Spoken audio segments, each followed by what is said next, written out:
Good luck and good curling. Thank you. 4,5 Jostein, hvis du skal ha gal. 4-5.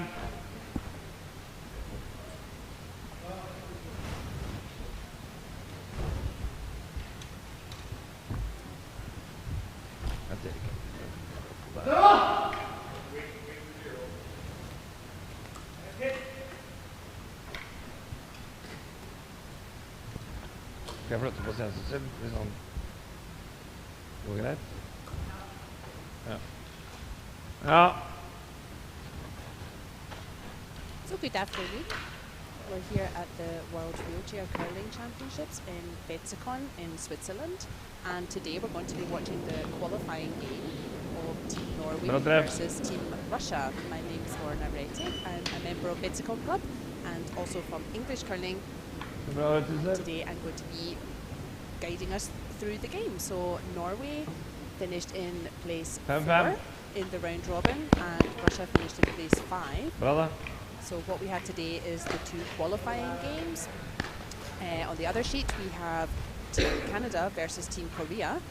Team Canada finished in place 3 and Korea in place 6. So these 2 games, they are to decide the final 2 teams that will qualify for the semi-finals.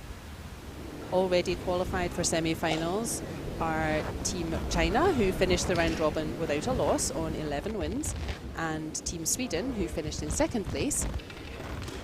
So those 2 teams are already qualified for the semi-finals, and the winners of these games will also qualify for the semi-finals later today.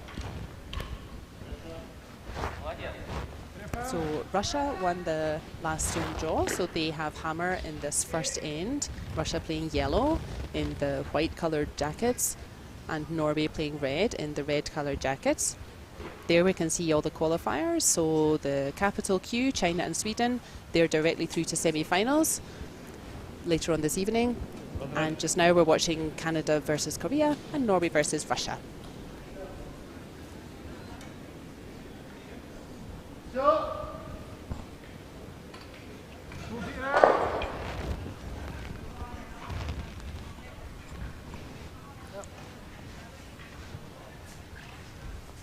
So this first end looks like quite an aggressive start from Norway.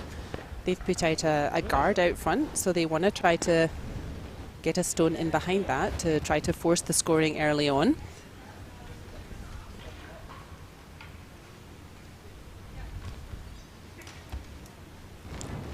The games are 8 ends long, and if the score is tied after 8 ends, we will play an extra end, and or more as needed. That would be very unusual, but we would normally play 1 extra end to decide the game.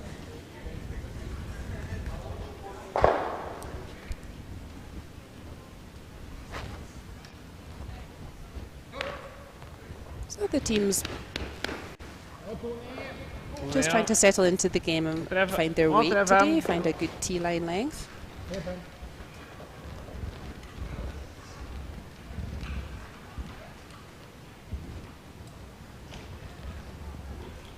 So while we're at the beginning of the game, I can tell you a little bit about the rules of wheelchair curling.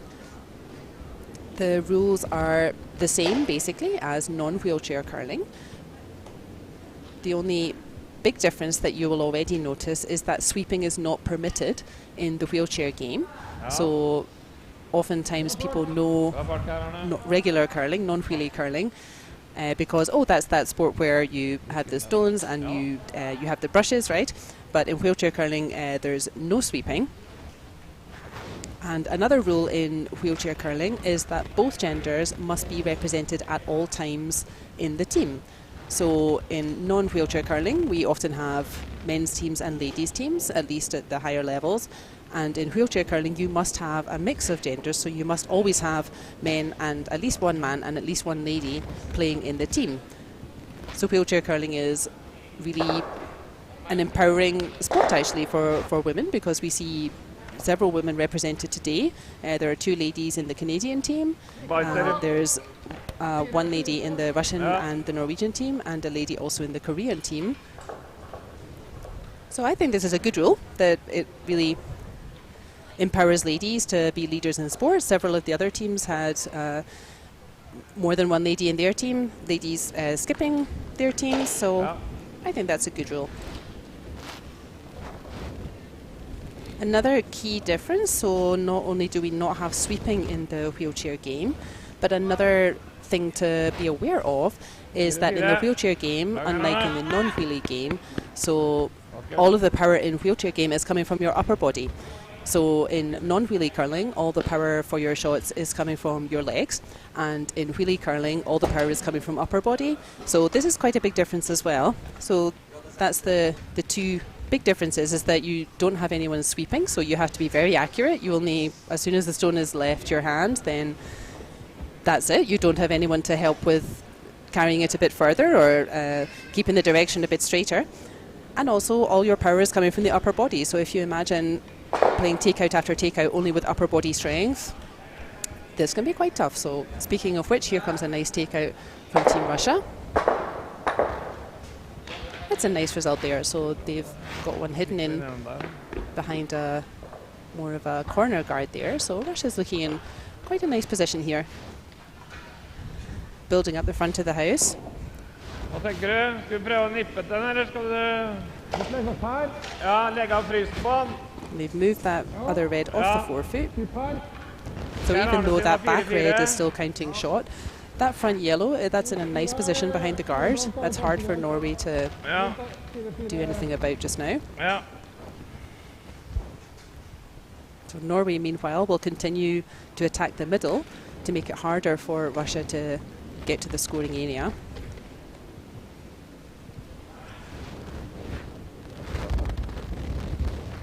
Oi. I think they probably want this shot just to sit around the front ring again.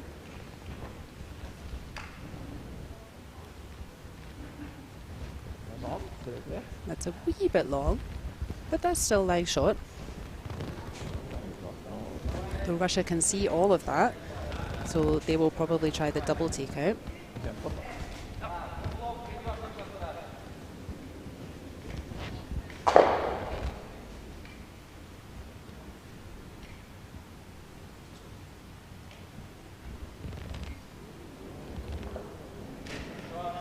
That's a nice view of how the players actually deliver the stone. This looks like a nice shot. Lovely shot, Russia, and that little roll behind the guard as well. So Russia's looking pretty nice in this end just now. They have 1-2 shots partially covered. And they have last stone as well, so Norway are going to try to cancel out these stones, if not remove them.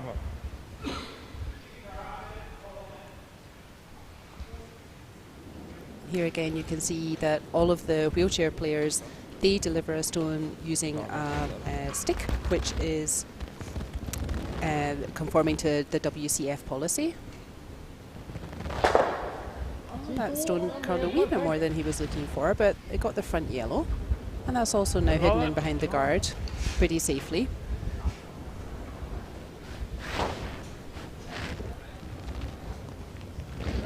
So Russia still lying short.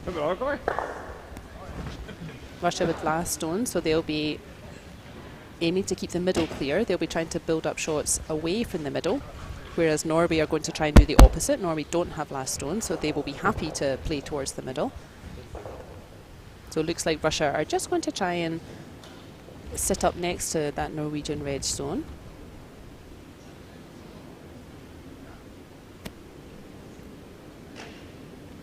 So yeah, we can see again the stick delivery that the wheelchair curlers use.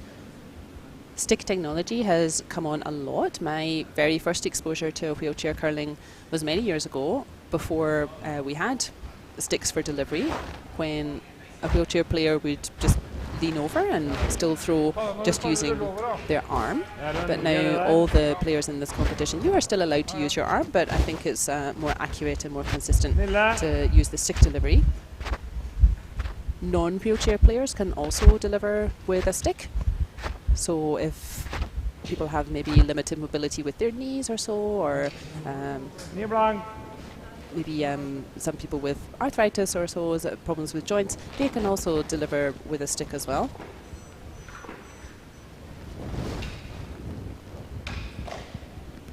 Here in our club we have a dedicated stick tournament, so all players must deliver using a stick, and the competition is open to everyone.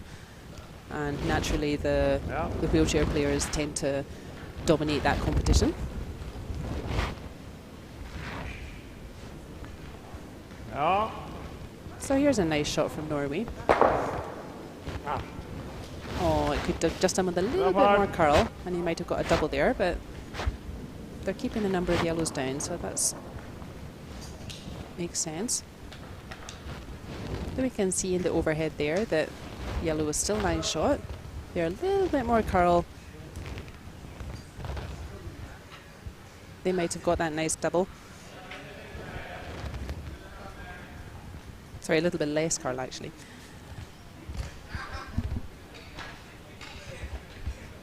So Russia's still line shot, that yellow at the back there. So now they probably want to put one just in the front of the house and try to lie 2 after this shot.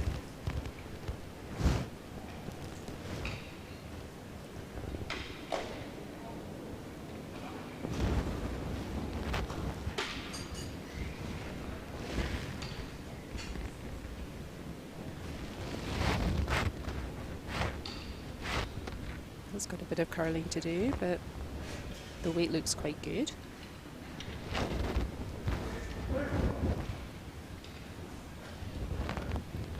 That's curled on a wee bit, so that leaves Norway now the chance to get rid of both of these yellows. Ja, hvilken fart tenker du, Nille? Ja.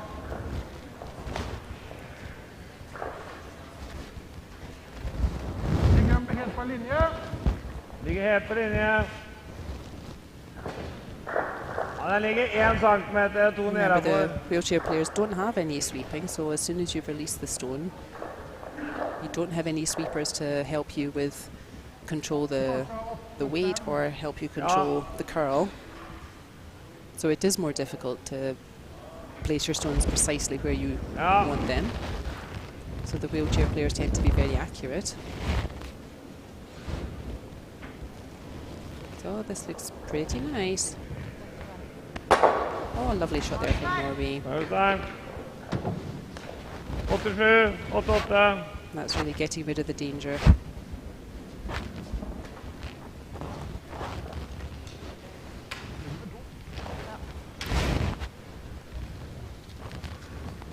So this is last shot from Russia.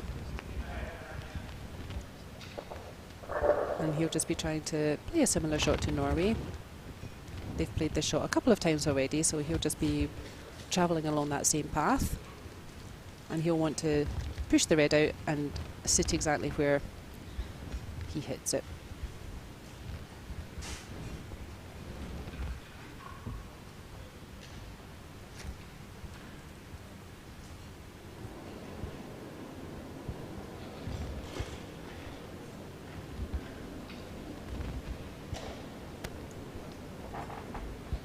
This looks nice.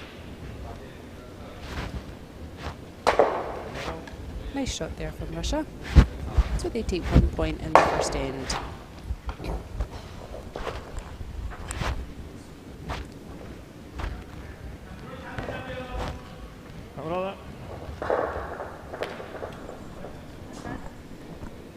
So that's a tidy start from both teams. Norway will be quite happy with that end because they were lying a shot or two against for much of that end, and just that last overthrow slightly from Russia's second to last stone allowed them the chance to take out both of the stones. So Norway will be quite happy with that end, that they gave up only 1 point instead of maybe 2.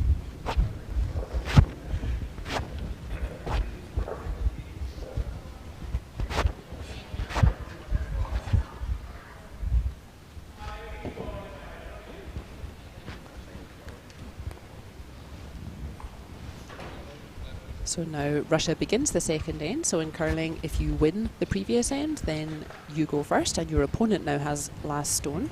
So sometimes you will see teams deliberately not scoring in an end so that they can keep last stone instead of scoring a point and then giving last stone away, because of course it's an advantage if you're playing the last shot.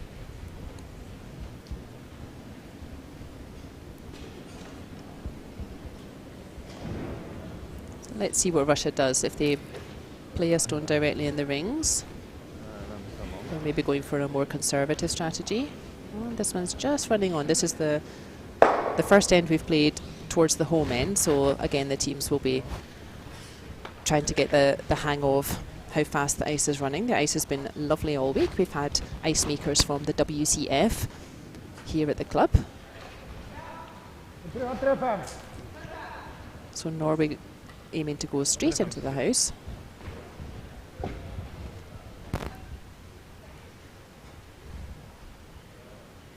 Here's CZECH from Norway with a very distinctive style, so she's always delivered the stone from that central position. You'll see most of the, in fact I think all of the other players, they deliver with the stick in the right or the left hand according to their own handedness, but CZECH has always delivered the stone from that central position. That's a nice shot there, and it's a very successful team, this Norwegian team, so maybe we can learn something from her technique. So that's a nice corner guard that she's just played.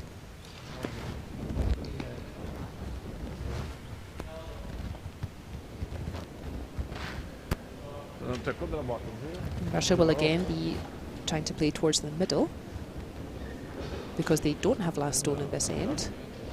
And Norway will be doing the reverse. They're trying to play more towards the wings to leave the middle free for their last shot. So this is like a better weight from the Russian team here.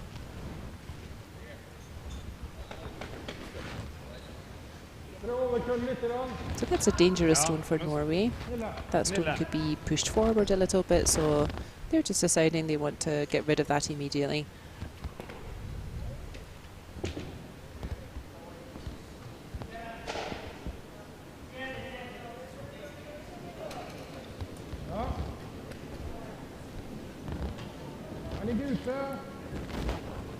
So a bigger weight from Norway this time, and safely removing that dangerous yellow. And that red's just going to roll out. That would have been a bit of a bonus if that red had just hung on right at the wings. So Russia will probably continue with this strategy. They're happy to keep playing towards the middle, keep forcing Norway to make the middle clear for their last stone.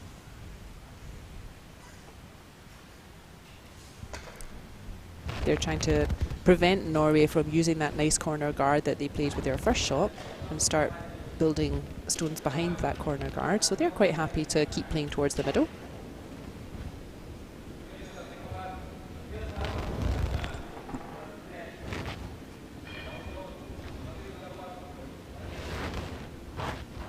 This is another strategy as well. So now they've gone behind Norway's corner guard. That's a nice stone to try to lessen the danger from that guard from Norway themselves. Norway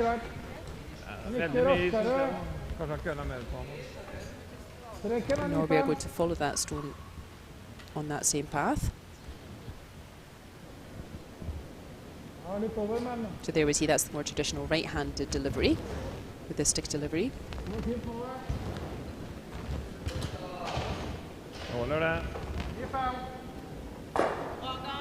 Just removing that danger again from Norway.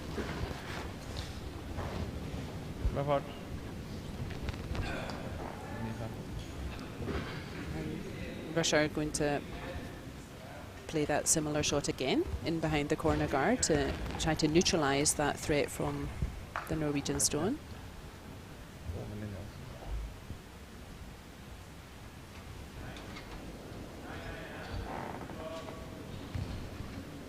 And you'll see that the stone in wheelie curling, the stone always starts on the middle line. There's our stone cleaner putting the stone there for the athletes. The stone always starts in the middle line, and it must be between the wheels of the wheelchair of the throwing athlete. So this is a chance for Norway now. That was a bit long from Russia there, so now they can use that corner guard that they threw up before. They were waiting for a misstep from the Russian team, so now's their chance. So this is an important shot to get in behind that corner guard and put the pressure back onto Russia.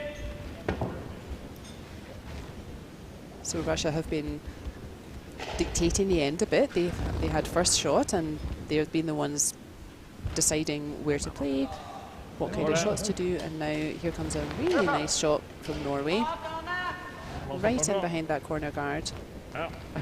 And again, I really want to say how much harder that stone placement is when you don't have sweepers. If you imagine playing non-wheelchair curling and you have your sweepers to guide the direction and guide the weight of the stone, you couldn't really play it much better with your sweepers where it is there. That was a really nice shot there from Norway, so I think it's really worth remembering always how much harder it is to place your stones perfectly when you don't have your sweepers to help.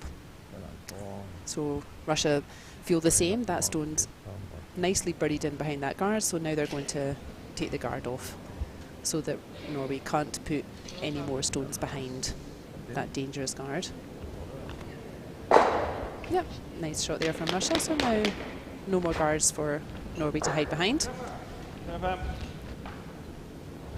So Norway had a couple of choices. They could put the guard back, or what they're going to do is, we call it splitting the house, so you put a stone on the other side of the house, and that makes a double takeout, so removing both Norwegian stones. That makes that very difficult for Russia if the stones are quite far apart on different sides of the house. The house is what we call the painted rings. I must admit, I'm not sure where that word comes from originally. I need to look that up. But yeah, you'll hear curling people talking about the house all the time, and what they mean is the painted rings that we can see right here. So that's just a bit short from Norway. That's not quite what he wanted. He was hoping to have the two stones level. So now Russia has a chance to just remove the stone in the house. But that guard could still be useful.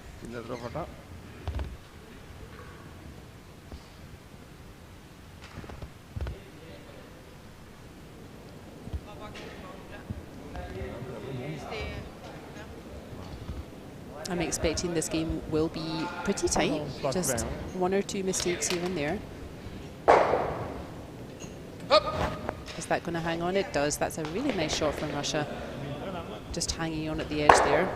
And there we are, just checking in on our other qualifying game, Korea versus Canada. So in the first end, that was a blank. Another very tight game likely over there. Both teams not wanting to give up a big end in the first couple of ends. So blank ends there for the first end in Korea and Canada. We'll be checking in on that game throughout the session today as well. Okay, so another nice solid takeout from Norway. A nice hit and stick.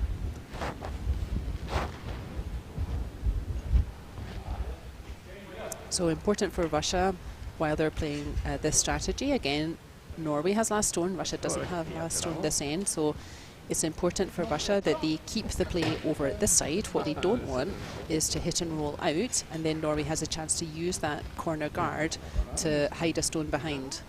So important for Russia is that they take out this red stone, but they'll also want to sit as well, so they want their yellow stone to hang around after removing the red.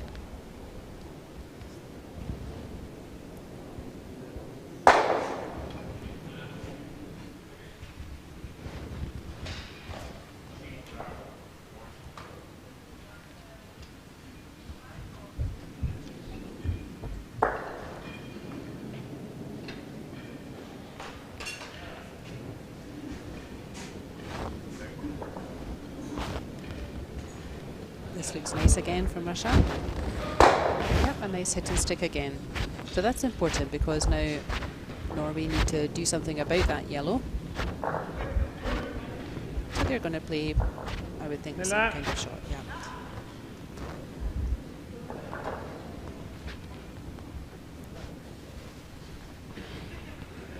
Oftentimes in wheelchair curling, you'll see that the brush, the vice skip is holding the brush on the inside of the stone, so between the stone and the middle line. So we would call that the swinging hand, so the stone will be curling out towards the yellow. And oftentimes that's an easier option for wheelchair players, is to play the stone curling out and away from the middle. So you'll see a lot of the players directing the stone with that handle, whereas in non-wheelchair curling, a lot of times they prefer the straight handle, so the brush on the other side of the stone. There's a lovely shot from Norway. So it's just hanging on at the edge, and again, Russia have to do something about that.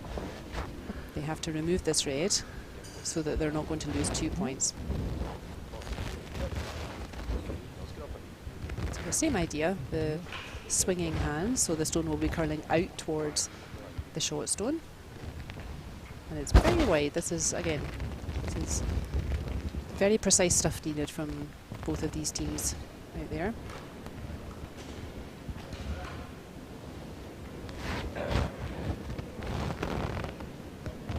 And he's just played that shot, so here he is playing it again. Nice shot, Russia.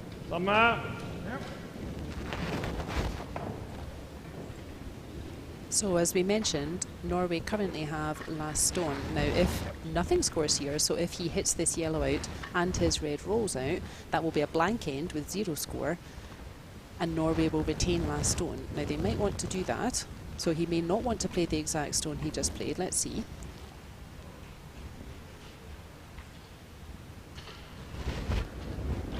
Yeah.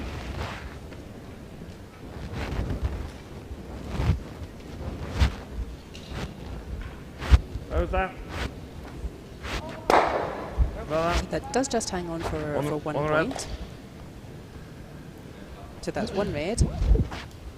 And the score is then 1 each to Norway. So as we mentioned before, it could be that Norway would be happy enough if that red had rolled out actually, scoring 0, and then they would keep the last stone. You'll often hear curlers talk about having the last stone and passing up the chance to score in an end, blank in an end, so that they can keep the last stone, because it is a bigger advantage to have that last stone. Supert. 1, 2, 3. This time, yeah, no chance for Norway to score 2 in that end, just like Russia had no chance to score 2 in the previous end.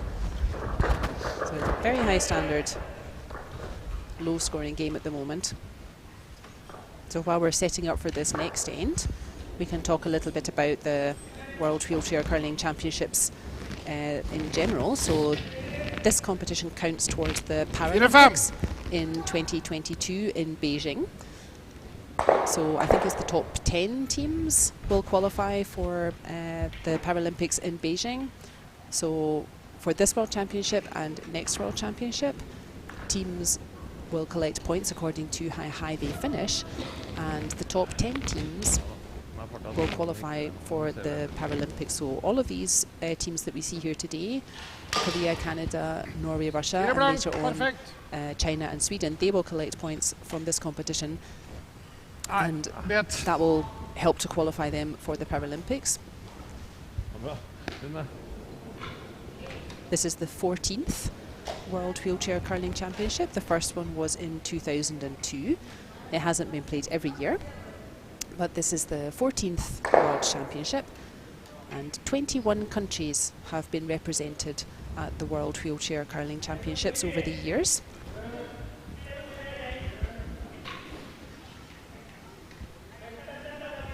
This is the top group of the World Wheelchair Curling Championships. There's a qualifying B group as well.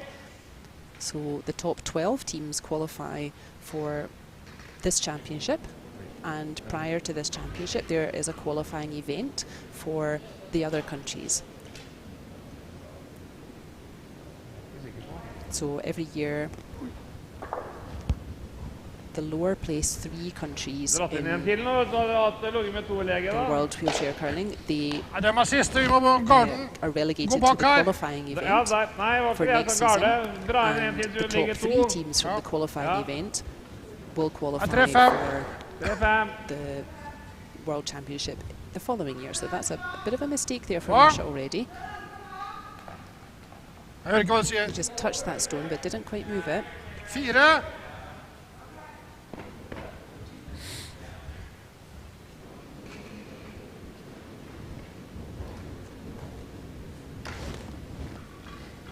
So now it's Russia with last stone. So Norway are quite happy to play towards the middle, so that they're blocking up those opportunities for Russia to score. Ja. Det var bara träckspår, men det är helt rätt. Ja, It's another nice stone there from Norway. Both of those stones are dangerous for Russia, so they're both just in front or just inside the front ring of the house. So he's recognizing that both of those are dangerous. Norway could push those stones in towards the center, so he wants to get rid of those red stones.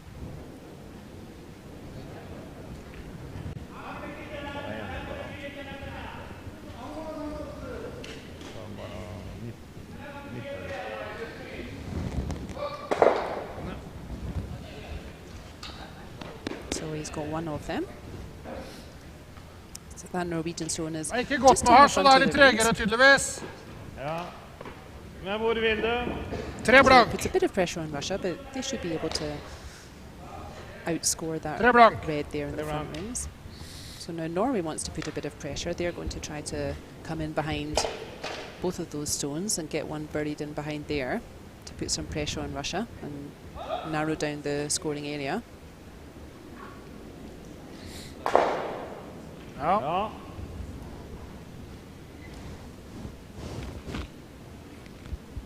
Ja. This is Så a bra nice ut. line. Ja. Jo, ja, 3 blank. Ja, 3 blank. Bra det der. Curling nicely in behind there. Kommer Blank den. igjen. And that's a Bra. lovely weight as well. Gjennom den. Really nice shot there, Norway. Ja, det er bra det. Men vi nok kjøre den bakken, tenker jeg. Ja, veldig bra. And again, I just want to keep emphasizing how difficult it is to be that precise when you don't have sweepers, you don't have them to help guide the line, you don't have them to Jeg fikk nulla. help the weight. So a really good shot from Norway, puts pressure on Russia, so Russia are now going to try a similar shot. And try to open the house out a bit.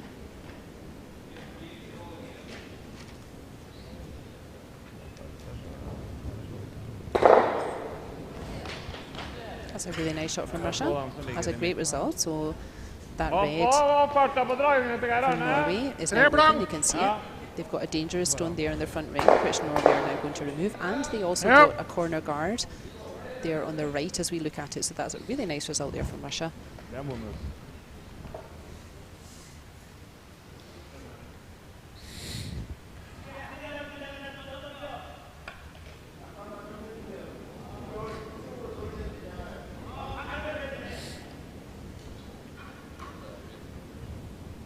Ja. Just removing that dangerous stone there from Norway. Ja, bra det. And that's found a nice spot to roll to as well. So Russia won't be too nervous at this point. Norway has 2 stones lying there, but they're not behind guards, and Russia can make the takeout. And Russia has last stone, so even though there's 2 Norwegian stones sitting just now, Russia won't be too nervous at this point. But they just want to make sure they don't let those Norwegian stones build up and hopefully give themselves a chance to score.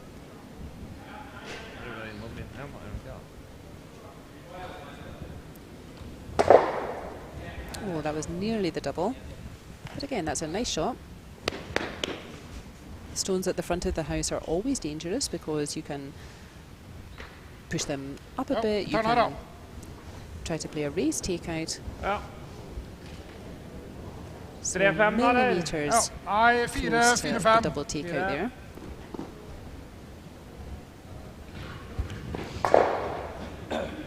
And that's interesting. Norway are just going to ignore that yellow stone at the front. Jævlig mye is, da. Ok, der da. And either play up to their own red or play a guard.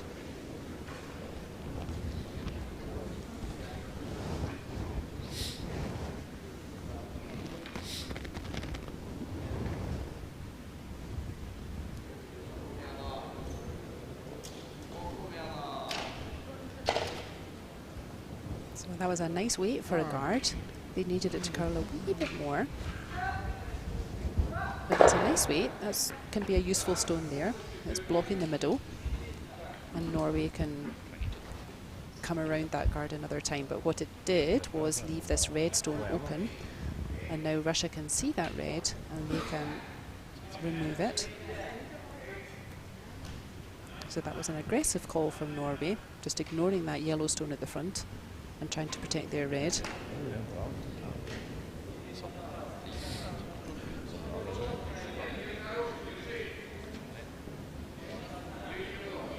This is a tricky shot. That's just going to overcurl. He takes out his own by mistake.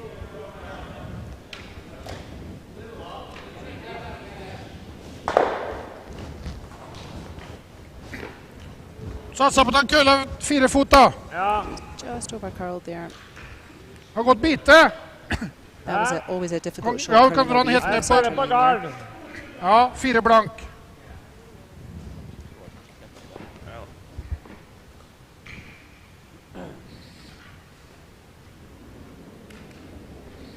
So Norway would now like to consolidate this nice strong position they have. Oi. Perfectly placed would be halfway between Får the hjälpa, guard får hjälp. red Nej. and the short red.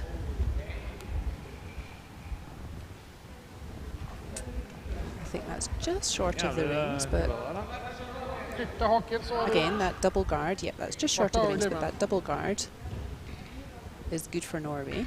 So Russia have another chance to remove this red. But they may be getting a little bit nervous of those Norwegian guards building up in the centre.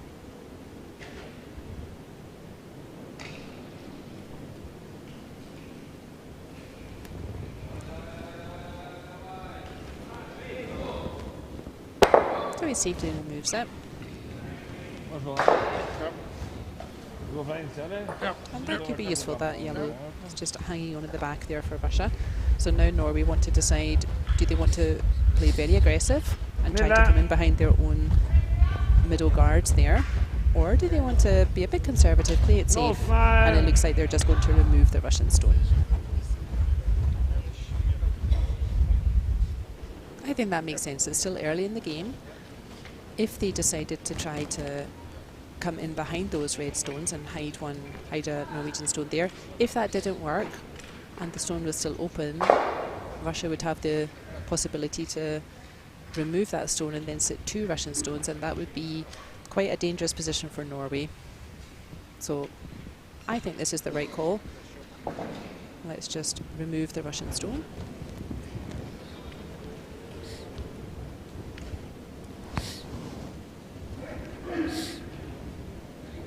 This looks good.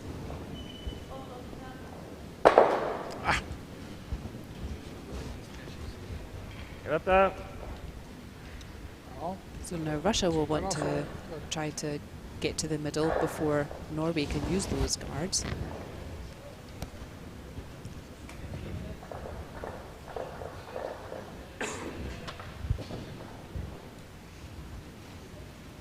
And even if Russia plays a perfect shot here, if they really get just to the middle, Norway will be confident that they can follow that stone in and really restrict the chance that Russia can score 2 points there.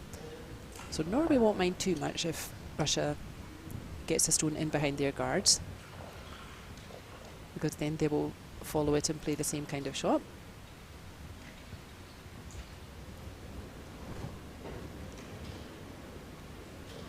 You saw the score there for our other qualifying game, which is Korea playing Canada. That's another very tight affair over on the other sheet. And we're in the 4th end, and it's 1 each.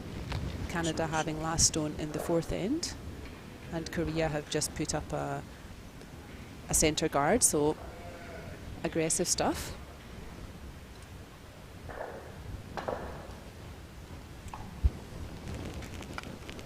It's just gone short for Russia, so he knows what he has to do with his last stone. He needs to put a wee bit more weight on it. 3-3-5. 3-5 er So greit. Norway are going to try to use those centre guards and come in behind. Gå i der, så vipper det noe fort. Da ligger vi 2. and make it difficult for Russia to score. Den ligger 10 centimeter på utsida. Ja, kanskje for... Hvis vi spiller litt smalere, så kan vi få en 2. Ja, ta litt raskere da. Nei, men kan du ikke bare... Ja, det er ikke mye. 3 blank, tenker Both jeg. of these teams, Norway and Russia, are real heavyweights of wheelchair curling. Both of them have won the World Championship 3 times. Midt på, ja. Midt på hvit. And Norway, with several of the people in this Norwegian team, they won the silver medal at the last Paralympics in 2018. So there's a lot of experience and a lot of success out there on the ice today.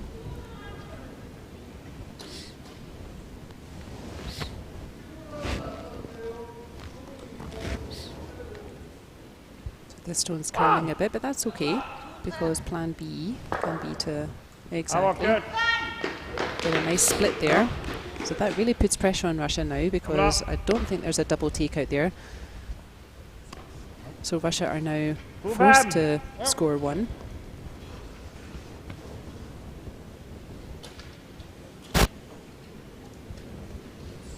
So they can do that 2 ways. They can either, as it looks like they're doing, they can again play that hit and stick. They've been playing a lot of good accurate takeouts, so they surely feel quite comfortable with this stone, or they could attempt a similar stone to what Norway just played and just try to play exactly T-line and draw against the 2. So they probably feel more comfortable with this stone. They've played a lot of takeouts already. In a worst case, if they hit this red and roll out, then Norway only gets 1. But if they tried to play the draw, and he was a bit short with his draw in his previous stone, so maybe he doesn't feel so comfortable with that. And if he tried to play a draw and it was short, then they would give up 2. So I think this is the right call.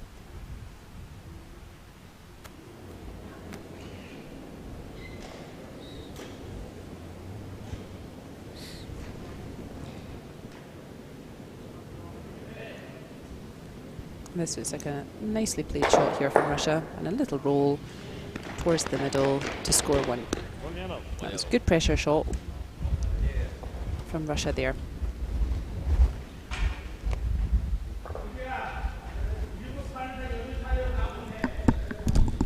Bra det. Ja. Skal vi få noe, så bør det være 2, så det var like greit at de tok 1. Ja, men det var jo greit å presse den og så spille på det som ligger med. So while we're changing ends, we can take a quick look at the players for the 2 teams there in the Norwegian team. We have the skip is Jostein Stordal. The vice skip, so that's the person who holds the brush when the skip is throwing stones, is Ole Fredrik Siversson. Second is Geri Arne Skogstad. I hope I'm pronouncing these names well. Lead is Sissel Löchen. And then their alternate is Rikke Iversen and coach Peter Dahlman. And then for the Russian team, also a lot of experience on that team. We have Konstantin Kurokotin, Andrei Meshcheryakov is the vice skip, Vitaly Danilov playing at second, and Daria Shukina playing at lead, with Anna Karpushina and Anton Batugin as the alternate and coach. So like we said, there's a lot of experience in both of these teams, both experienced at World Championships and at Olympic level. So that's why we're having a very tight game out there.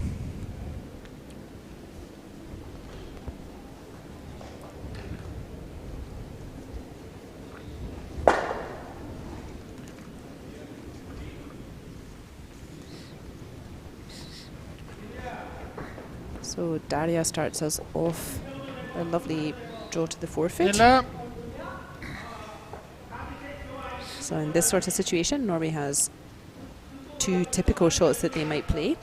It looks like they're going for the takeout, maybe even a hit and roll.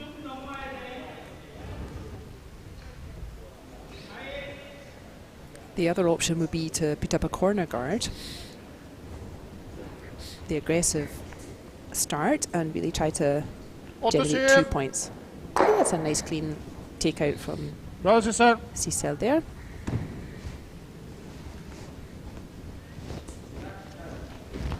And Russia are, again, quite happy to continue this tactic. They don't want a lot of stones in play or guards in play that Norway could then start building an end, start building some shots. So they're quite happy to keep playing stones into the house and hope that Norway will keep playing the takeout game.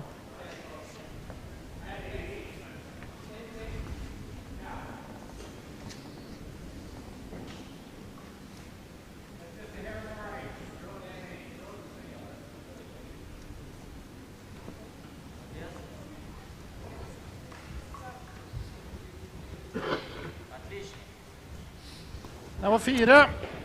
That's a nice shot there Det from var Russia. 4, ja. So Prøver på 3, because 5. of the free guard zone, a stone that's not in the rings with the first 5 stones played is not allowed to be removed. So Norway can't now play a takeout with that stone. They can move it, but that yellow stone, the Russian stone, is not allowed to go out of play.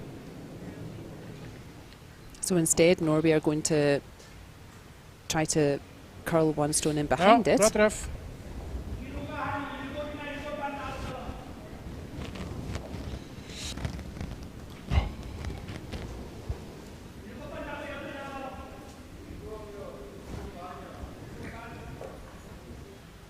So the free guard zone, that's common to wheelchair curling Okay. and non-wheelchair Farta curling. har 3-4, så vi må ned i 3 blank der tydeligvis.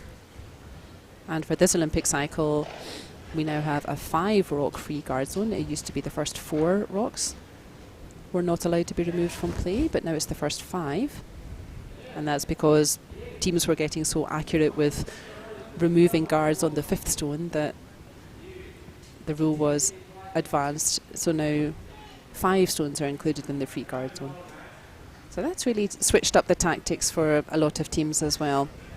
The idea is to keep stones in play, have aggressive tactics, and not just hitting stones here and there.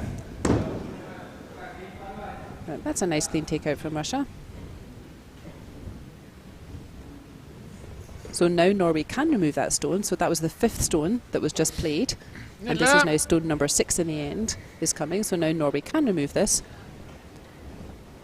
And this makes sense to remove this. So that yellow is again dangerous.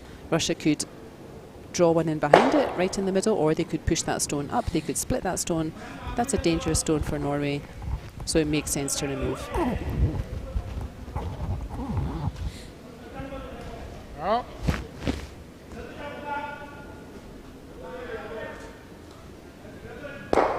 Vakkert. And he gets a really nice roll there to Nei, give jeg vet Norway ikke. a nice corner guard as well. Really well played, Norway.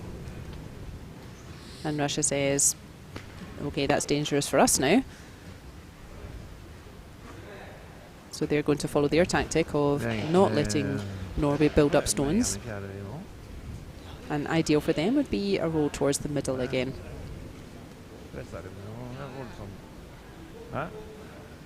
Ja, men sånn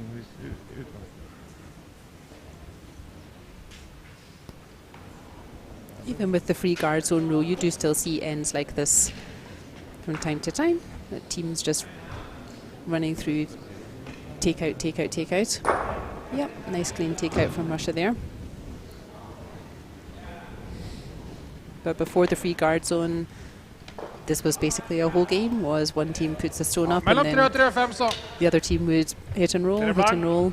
And Mellom you 3 could og more or less 3-5. tell who would win the game by who won the coin toss, so nobody wants to go back to that. But certainly for this end, it looks like Norway are quite happy to Ja.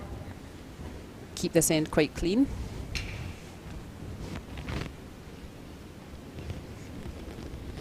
Bra det. Ser bra ut. They may be thinking a blank Eller- could be good in this end, and then Ja, trying to 3-5. get more stones in Skal play gå the det. next end. Ja da.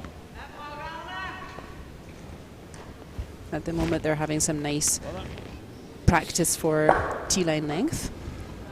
So they're getting a lot of opportunities to put stones in the house and find that length.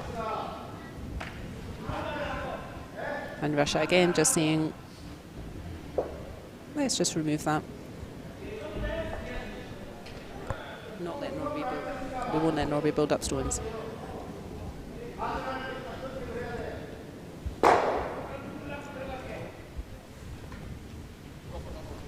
That's a successful takeout from Russia again. Biter den, eller? Ja, jeg er 10 cm utenfor. Kom. Ja, lenger ned mot den, så er det vanskelig å slå på den, da. Ja. På cirka 3-5 da. Ja. Viktigst er å komme inn.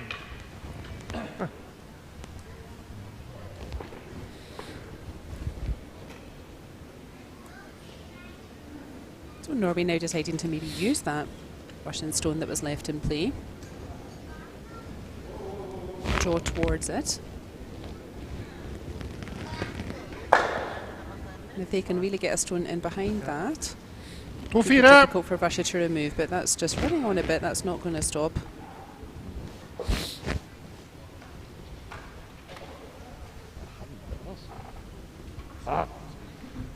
Sklir, vet du.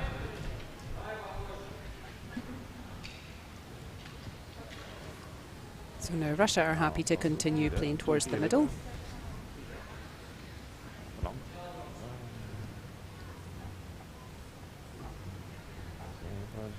Russia are quite happy if Norway score 1 point here, but they don't want Norway to score any more than that.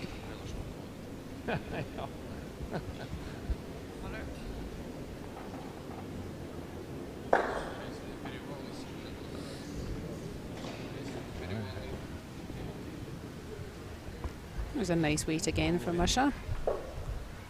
Just that nice front ring weight. And again, that's a dangerous stone for Norway.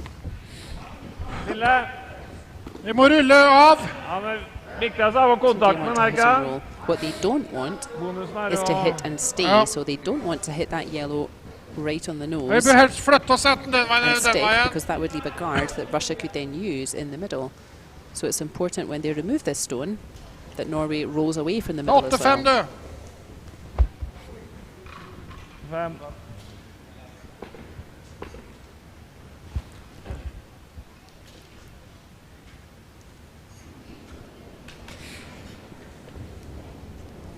Mye, altså.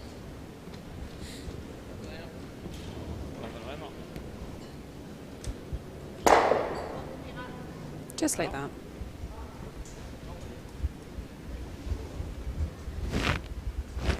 So Russia may want to, yes, it looks like they are. Russia are going to try to use that guard to put some pressure on Norway. So they're going to try to draw a stone in behind that Norway guard and try to force Norway to score in this end. So they don't want Norway keeping the last stone. They would rather have the last stone back. So if they can get a nice shot in behind that Norwegian guard, that really puts pressure on Norway to either remove that stone or follow it in. And either way, there's more likely to be a score this end instead of a blank end with 0 score.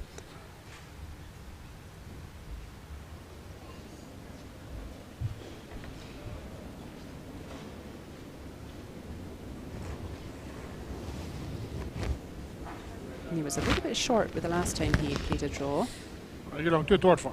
the Russian skip. This looks a bit nicer. Nille på den, du. Nå har du i ryggmargen. So that's a really nice weight. Får du rullen, så er It's det not quite bonus. behind the guard though, so Nå har Norway de can litt slakkere enn see the Lille. whole stone. Ja, kan And du bare perfect blande now litt for fram på Norway would be Hæ? a hit and roll to the Her er det left as we normal look. Jeg prøver. So if Norway can remove that yellow and roll in behind their own guard, they would be in Lille. a very strong position.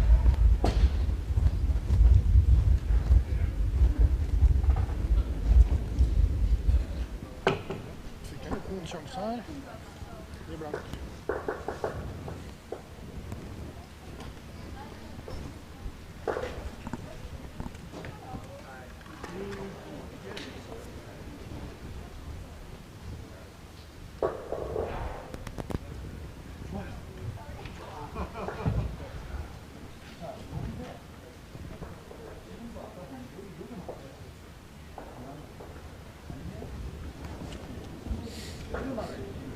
Ja. Follows that throw with a yow. So it seems Så vi gikk andre veien, det er helt happy with greit. it. Ok. So first things first, make sure we Oh, remove that damn. Russian stone. He didn't get that roll, so Russia can now Ja, play a similar nei, shot. det hørtes raskt ut.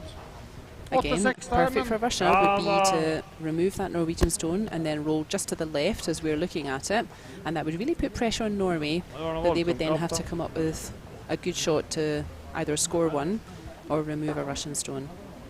So first things first, they need to make that Norwegian stone, Få til å rulle på den der, they need to altså. take it out, and perfect would be a roll to the left as we're looking. Ja, det er klart. Ja. At vi ikke får dra fart i gang til. Dra den rett.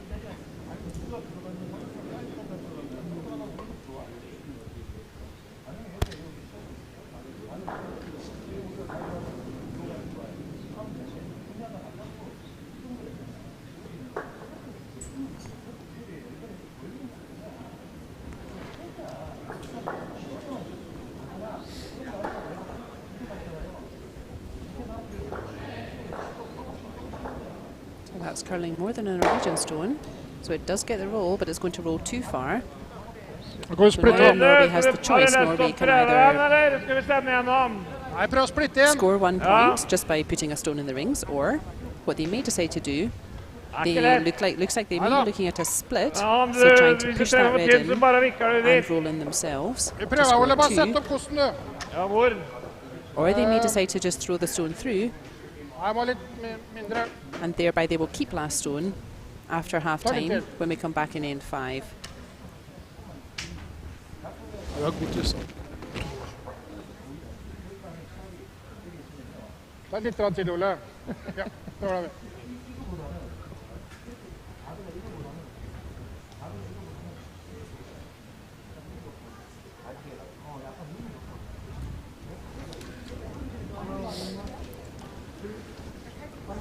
I think they're going for that split. It's possible Spin they over can it. just touch that red stone in and roll in themselves. Let's see.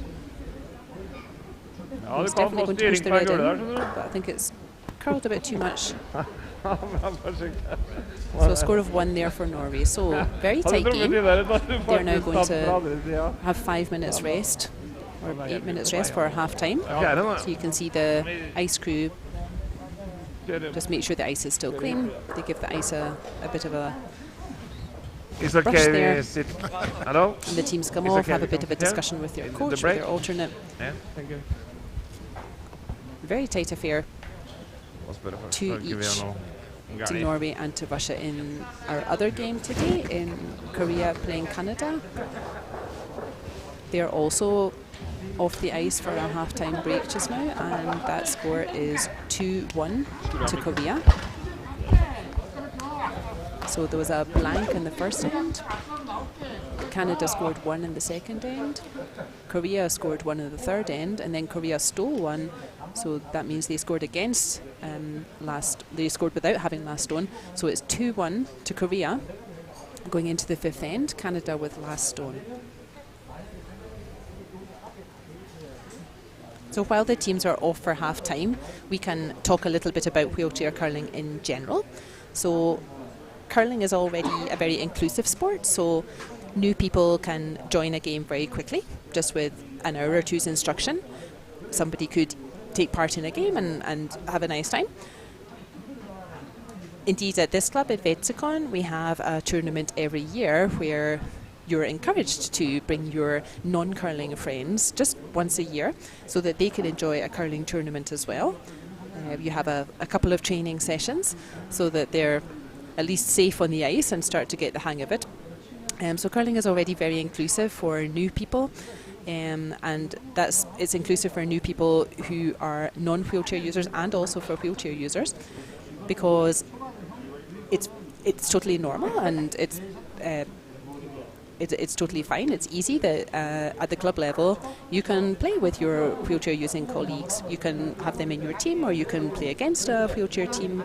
We have a team from our wheelchair club here in Wetzikon who play in the club championship, and it's very inclusive in that way, curling. So it's totally fine that you can include your wheelchair using colleague in your team. You can play against them, they can play with you in your team. It's a very inclusive sport. You can all play together.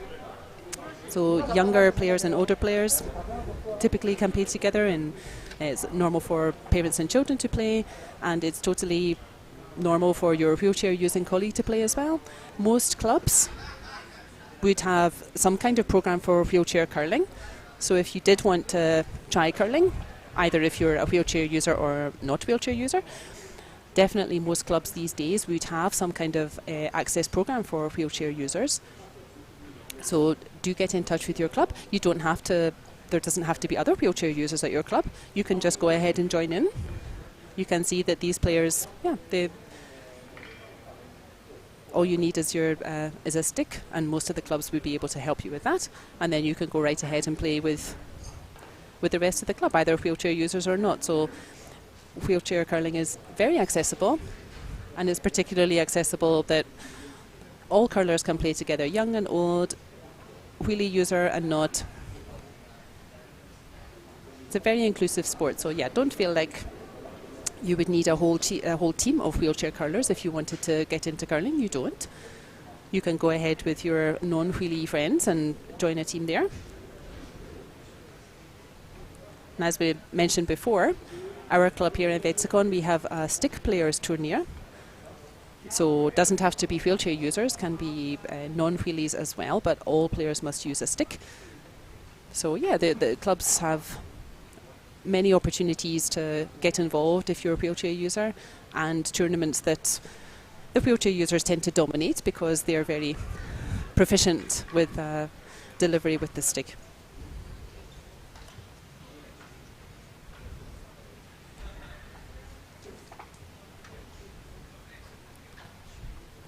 Just to emphasize as well, just the quality of wheelchair curling is really going up and up. So we can see we've got two very high quality games going on today. Very conservative play, not much chance for big scores out there. So the quality is really getting higher all the time. So even if we look back at the teams who were in the 2018 Paralympics, so that competition was won by China. The silver medal was won by Norway, so several of the team that we're watching today, and third place was won by Canada, so several of the team who are in action on the other sheet.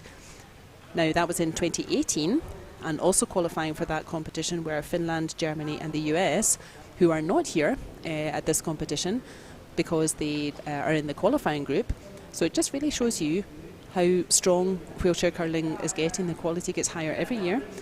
Qualifying from the B group, the qualifying group this year, were actually Canada and Sweden. So the same Canadian team that we can see out here playing a qualifying game, and the Swedish team who are directly qualified for the semi-finals. So it's really tough out there. You know, the wheelchair curling is really becoming more and more high quality. The games are getting tougher and tougher. There are no easy games out there. Teams that have qualified in the past, either for this top group in the World Championship or for even Olympic level, it's not so easy to maintain your position in this top group because the quality is so high.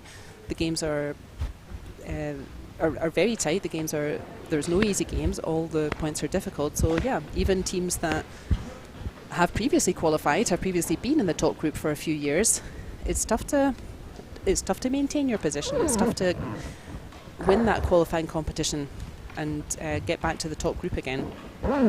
So I think that's really important to just emphasize how many strong wheelchair curling nations there are out there. I also want to give a mention to Latvia. So Latvia qualified, I believe, for the first time to the top group from the 2019 qualifying competition. So they qualified for last year's World Championships in Scotland, and they maintained their position and finished place 7, so just missing out on the qualifying games. They actually were tied with Korea in terms of games won. So again, you know, that great stuff from Latvia, that it's tough to qualify for this top group, and they've maintained that position for 2 years with some good strong performances.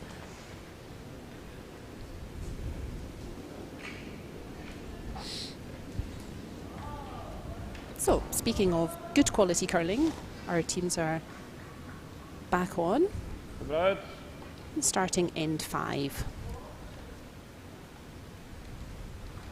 4-8. 4-8, yeah. So an aggressive start from Norway. They're putting up that guard. So remember, if that stone had gone into the house, Russia could immediately remove it, but because it's in that free guard zone, Russia can't remove it yet, so they've decided to use that guard and put a stone in behind it instead. So that's an aggressive start from Norway. They're really trying to force stones into play, to keep stones in play, rather than putting a stone in the house and having an end with lots of takeouts.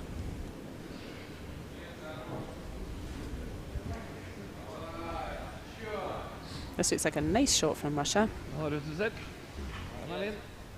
Just needed a wee bit more legs on it, but it's not a bad start.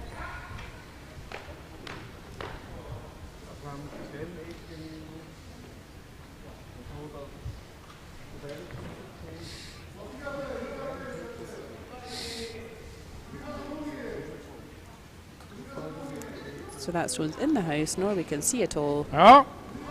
So they're quite happy to immediately remove that shot. And I think she's just going to get a nice... Oh, I thought she might get a roll, but that's 2 nice shots there from Norway. Hadde 8-7. I'm not sure if that stone's in the house. If that stone's touching the rings, then Russia can remove it. It looks like it must be, so that's a dangerous stone for Russia, so they want to immediately remove it.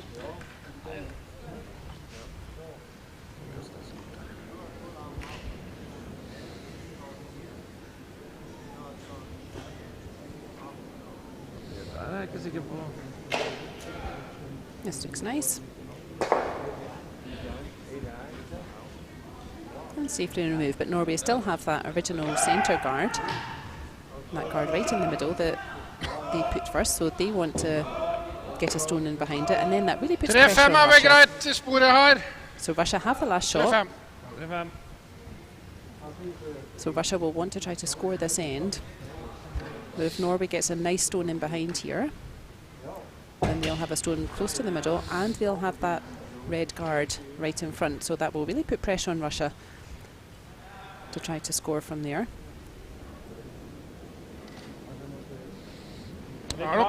Litt smal, ja.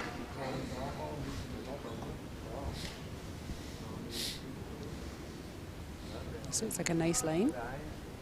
Ja, 2-4. It's curling in nicely. Well, it's running on a wee bit. Oh, that's just too long. So now Russia has the choice. They can be aggressive here, and it looks like they are, so that means they're going to put stones in play. The defensive call would be to remove that middle guard, because they might say to themselves that they would rather keep the middle clear because they have last stone. So it's easier to play towards the middle with your last shot, but good for you, Russia, that you're making the aggressive call. They're going to try to use that guard and get to the middle before Norway can. Again, looks like a nice line. This looks like it's got a little bit too much running on it as well, though. It could be that that centre path has speeded up a bit. The teams have played a lot of stones down that line.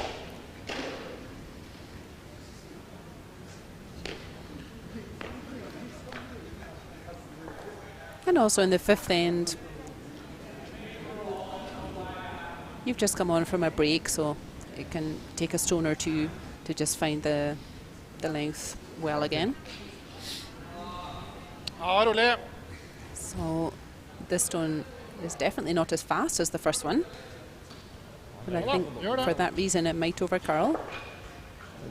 But that's fine. A double guard's nice. So Russia are now really committed to this aggressive end. So they're also going to try and get to the centre before Norway does.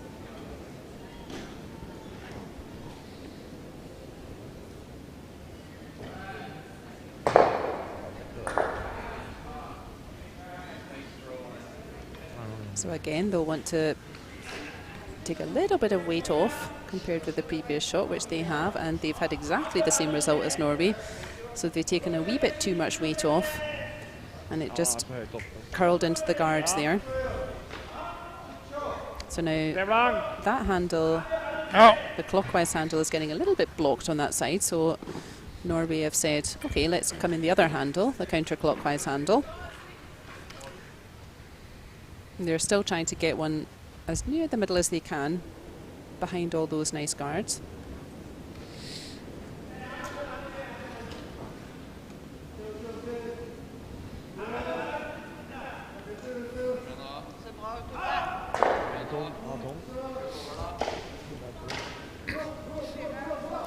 Ja. That's got a bit to curl, that stone. And Ja, I don't think to. that's going to stop. Han biter. Ja. Nei. Just over the back line there. So now Russia has a chance to get one in behind instead.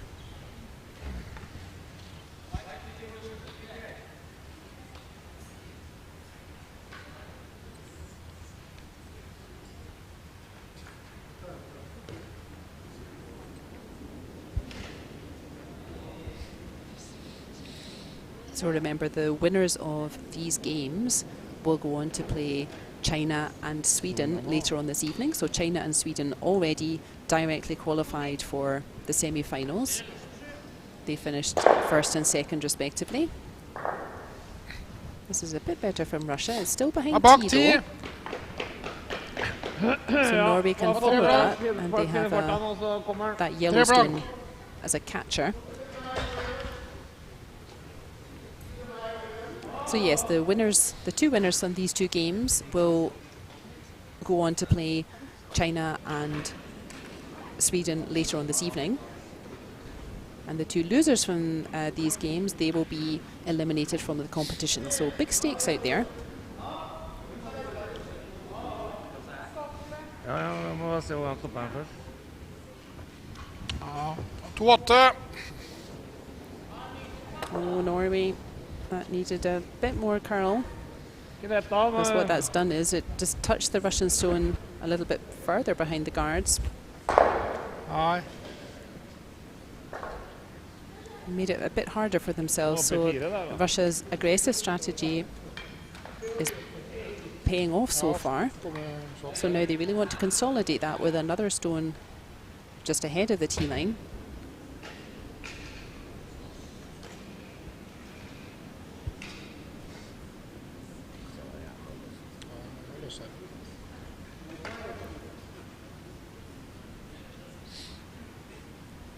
I think this is going to over curl though. So there's definitely still space for Norway to Ja, vi må inn her. play a better stone, just where he's indicating with his brush there. Der, da. He'll need to start a little bit further out, take a little bit more ice, because that yellow's just blocking the path slightly. But there's definitely still space for him to make a better shot than that Russian yellow at the back of the 4 foot just now. So you'll also in curling hear people talking about the 4 foot, the 8 foot and the 12 foot rings. So we can see the rings at the throwing end here very nicely. So that big red circle, that's 12 feet in old measurement. The white circle is 8 feet in diameter and the blue circle is 4 feet in diameter. So you will often hear curlers talk about giving ice. We would say he's holding his brush in the middle of the 12 foot. So that means he's holding his brush in the middle of the red circle, the one that's 12 feet in diameter. And he would love if this stone curls right into the 4 foot. So that's the blue circle in the middle.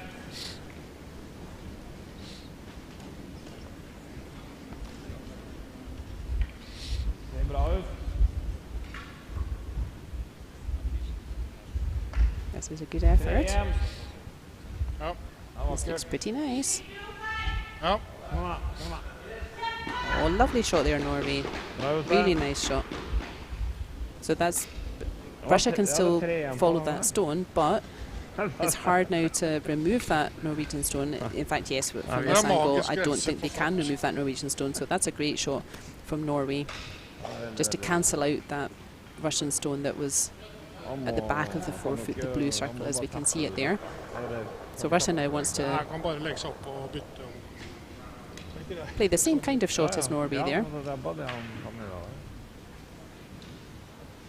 That was a really nice shot from Norway, but it's still behind the tee line, so there's space for Russia to put another stone sitting right on top of it. Tak ikke noen...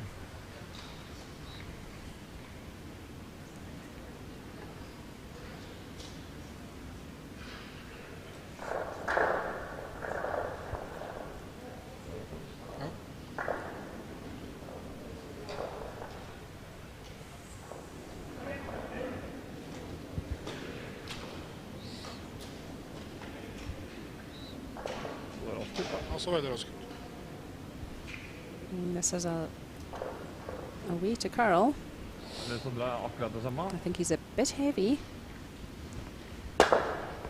Ja. Yeah, so he was a bit too heavy with that shot, so it didn't curl enough.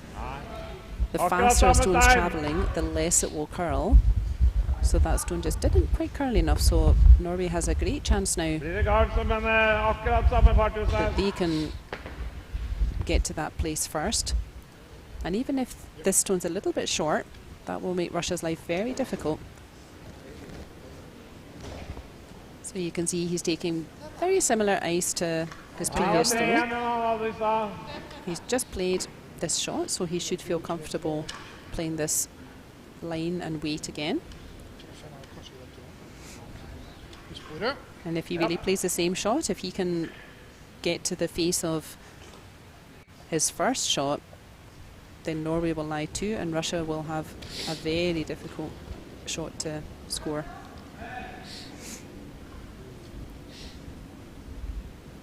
We can see there the overhead, we can see where his first stone went. This looks very nice again.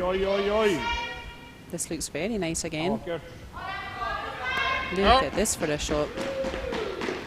That's a great shot, Norway. Wow. So now Russia has a very difficult shot to try to score anything.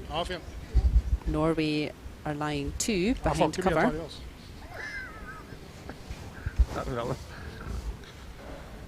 So Russia have a couple of options. They can try to follow that lovely stone. Here we'll see it again, just coming to settle exactly on the pin. What a good shot. So Russia could play very similar shot, but just with half a metre more weight and try to push that shot that Norway just played, or they can try to hit the yellow where they're just looking at it just now. So the yellow that's outside the rings and to the bottom of our screen as we look at it, you could drive that yellow back at weight into the 2 reds. That's exactly what he's going to do. There's no risks to this because red is lying 2 shots already, so the worst that can happen is red is still lying 2 shots, so I think this is a good idea. There's no risk to trying this shot, and it's definitely possible. So if he really drives that yellow back, I don't think it's possible to get 2 because I don't think both those reds will go, but he could certainly make 1 point if he gets this absolutely right.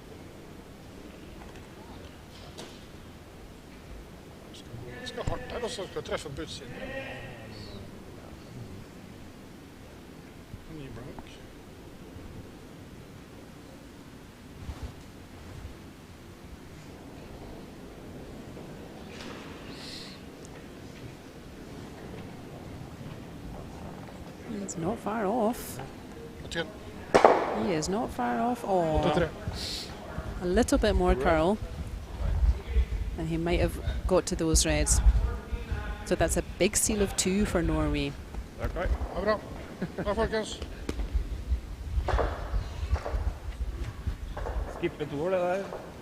So you'll also hear curlers talking about stealing ends, and that means that you score points even though you don't have last shot. So we would say that Norway stole 2 points in that end.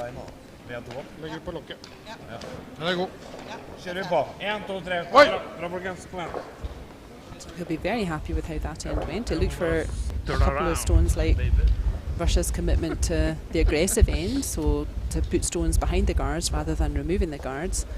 It looked like that was working out for Russia, but Norway just found that line and weight a little bit better and really made use of the guards to score 2.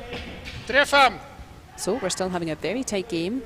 over on the other sheet, Korea playing Canada. But Canada also managed to score 2 points in the 5th end. So now they're ahead 3-2. So we're in the 6th end in that game, and Korea have hammer.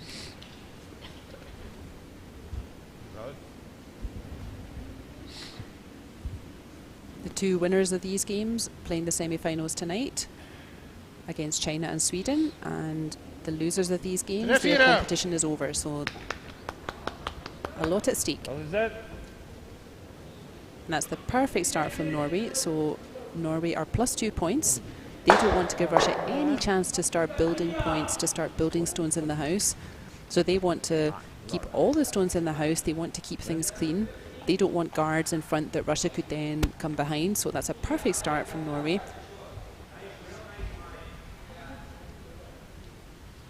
And now Russia is thinking, because if they'd commit to the takeout game here in this end, it could be difficult to build some points. We could see at the last end, it was slightly different tactics, and there were many more stones in play, so the teams threw up a couple of guards and then committed to coming around the guards instead of removing the guards. And there were many more stones in play, so yeah, Russia is now thinking, is it a good idea to take out that Norwegian stone? Or so this is a nice idea, just that more gentle weight. So Russia wants to keep stones in play because they need to start making some points. They're 2 points behind. So that's a nice idea, because the Norwegian stone is still there, so they're going to try to remove that Russian stone. But the Norwegian stone is there, so if she's at all wide or tight with the line, then there's a chance that the Norwegian stone could catch the Russian stone. The more stones there are in play, the better chance there is for Russia to keep stones in play. But no problem there for Norway to just remove that Russian stone. But this is a good tactic, so I think Russia will stick with that. Maybe try something similar, or maybe put a guard out. Nope, it looks like they're going for a similar shot. So if she can really land her shot right in front of that red, so that it's right in front and touching, it will be very difficult for Norway to remove that shot. So that's what Russia's going to try to do. Just keep stones in play. Try to keep their stones in front, try to keep their stones safe from removal. So this looks nice again from Russia.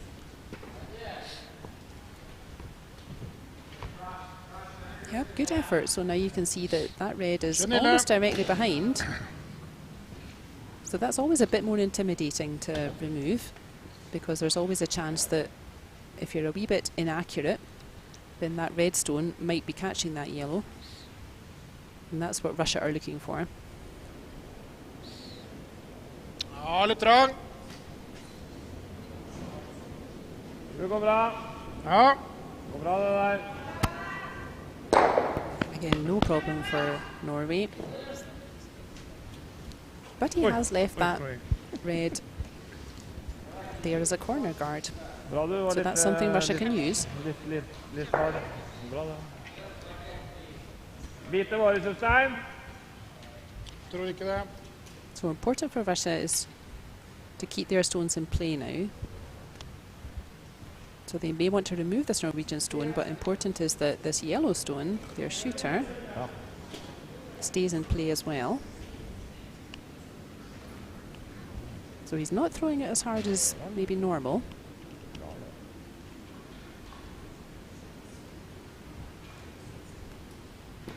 In fact, he's not going towards the red stone at all. He just wants to make sure that he's got a stone hidden behind the guard. That's a good effort.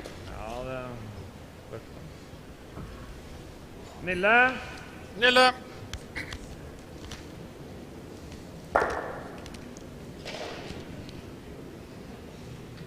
You can see it just makes it round the guard just by a couple of centimeters. Ja. And that's now a danger zone for Norway. That's exactly what Russia was looking for, so now they've still got that yellow stone in play. and Norway didn't manage to remove it. That's exactly what Russia need to keep doing, is placing their stones so that it's more difficult for Norway to remove them again. At the moment, that Norwegian stone on the 4-foot circle, the blue circle, that's still lying short, but Russia won't be worried about that just now. Important is that they start building some Russian stones that they can use with their later shots.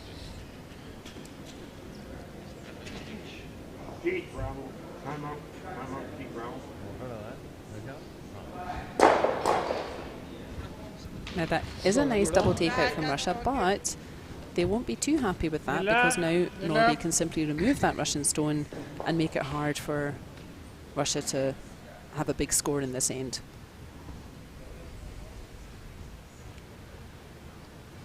So what Russia were really looking for was that that yellow stone just played would have also sat in the rings. So it's a lovely double takeout, but tactically that's not so helpful for Russia, because now Norway can return to just removing Russian stones, keeping everything clean, not letting stones build up, so that Russia struggle to score points. So lovely stone there from Norway, no Russian stones, no points available just now.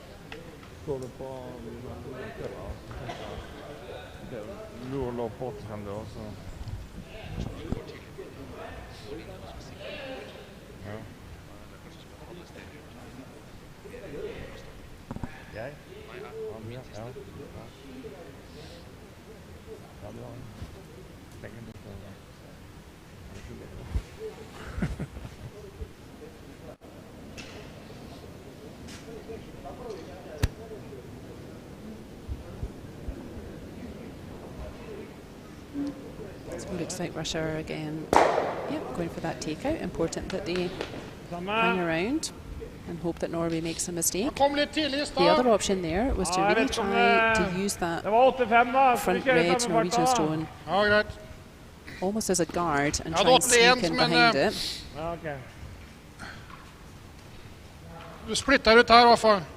So Norway are quite happy to just keep removing these Russian stones, not letting Russian stones build up. So really reducing the chance of Russia being able to score 2 or more points here.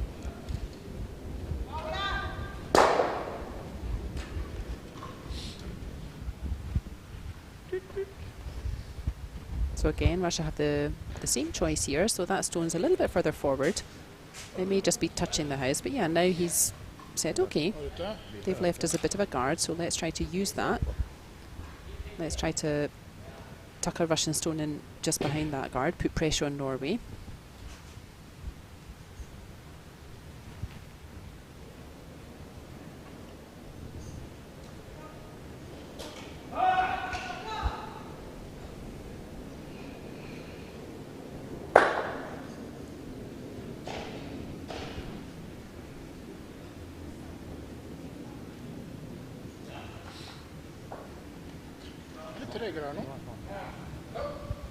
Oh, that's a lovely shot.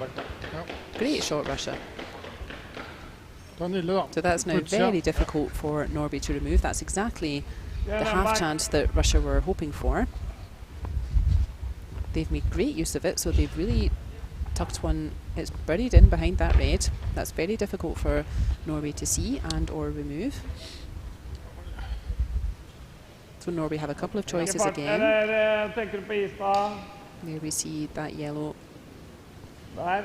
touching the, or missing the guard by molecules, and coming to rest just before the tee line. That's a great shot from Russia. So Norway can either play on their front red, which it looks like that's what they're doing. So they're trying to play their front red onto that yellow, or the other choice was they could have played the same shot as Russia and just sit in front of the Russian stone and try to cancel it out. But they're a strong hitting team, so he feels comfortable with this promotion takeout. They've played this line several times. although not so much with this handle. So he didn't manage to get the promotion, but he did remove the guard. So at least that yellow's open. So again, this is exactly how Russia were hoping that things would play out in this end. They're trying to make Norway's life difficult to remove their stones. So now, if Russia can place a stone on the other side of the house, there will be less chance for a double takeout for Norway. And then Russia will give themselves, hopefully, a chance to score 2 points. So let's see. It's essential that the stone finds the paint. You'll hear curling people say that as well. When they say find the paint with the stone, what they mean is just land it somewhere in the house. We don't want it short of the house or going through the back. Perfect would be if it's exactly level with the Russian stone already in the house. And I think this is too long again. I think Russia might regret that one. I think that was a great chance to score 2. And now Norway are going to say thank you very much. They've got a second chance to remove this yellow.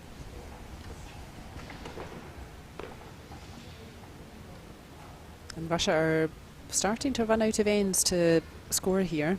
This is the 6th end. I think they could regret that stone through the back. This is a bread and butter shot for Norway's skip. He's made this shot many times this week. You hear the slight frustration that he was hoping that that red stone would stick in the house and give Russia a target, put more pressure on them.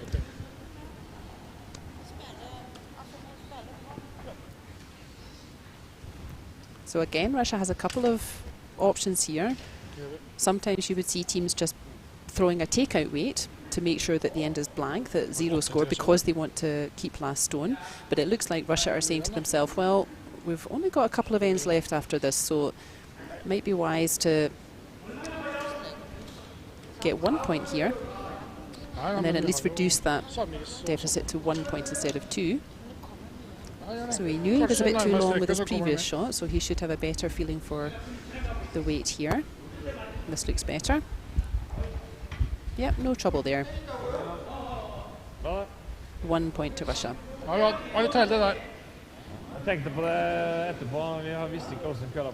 So this game is really poised now after 6 ends, so 4-3 going into the 7th end. Norway with last shot.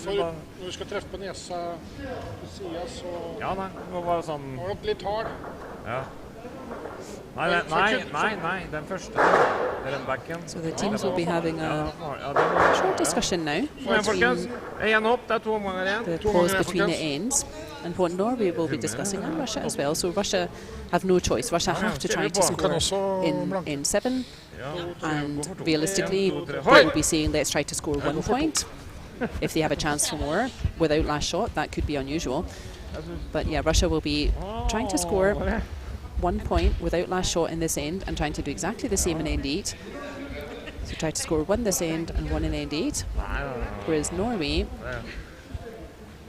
they're in a more advantageous position just now. So if I was Norway, what I would quite like to do is keep this end nice and clean.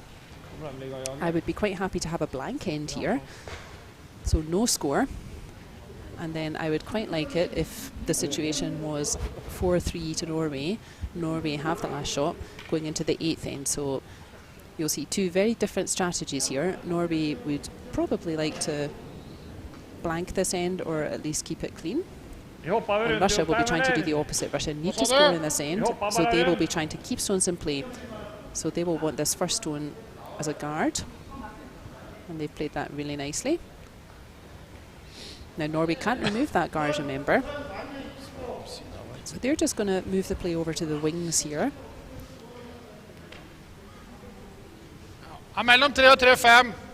Norway doesn't really want to go in behind that centre guard because they're quite happy to keep this end clean. So if Norway put a stone behind that centre guard, as we've seen them do a few times this game, they're more likely to end up with stones in play, they're more likely to score or have a score against them. So Norway is quite happy to move the play over to the wings here.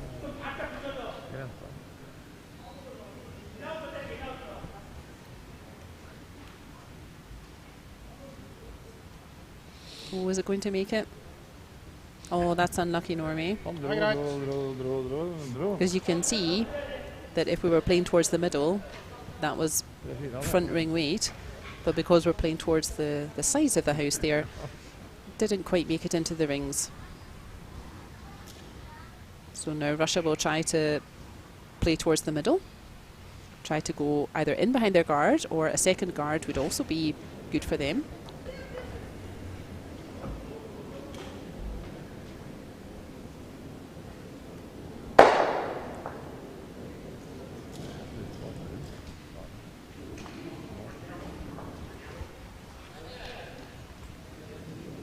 Yeah, so a double guard is nice. Again, Norway cannot remove either of those guards from play yet. They can move them around, but they can't remove them from play. Ikke den veien, altså. Jeg prøver å få den bak garden.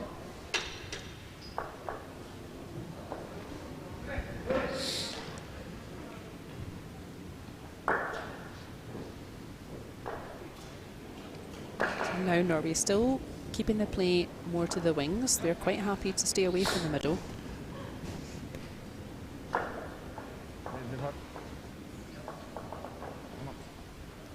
This looks a better weight. This looks really nice. Was it going to curl just too much?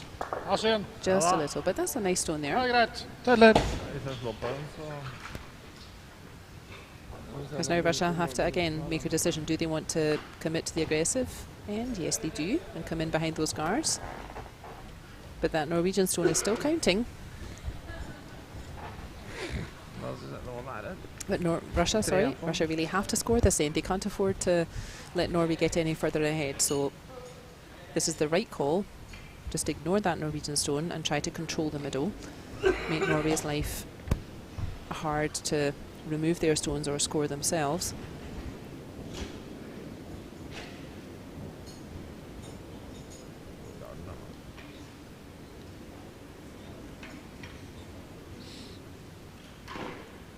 I think this is a little bit short again from Russia. Kan vi hoppe rundt, eller? Hva sa du? Hva vil du? So now we've played 5 fjerne stones, gardene, vel? so the 5 rock free guard zone is now over, so Norway can start removing those guards. Those guards are not helping Norway. Norway doesn't want the middle to be blocked with stones when they come to play their last shot. So now they're going to start clearing the middle, clearing that path. They have their stone on the wing. We can see on the right there. So that's nice. That's one guard gone. Russia, again, they'll be doing the opposite. So either they will want to put a guard back, a double guard is always good, or they might just want to directly, yep, looks like they're directly wanting to go behind that guard.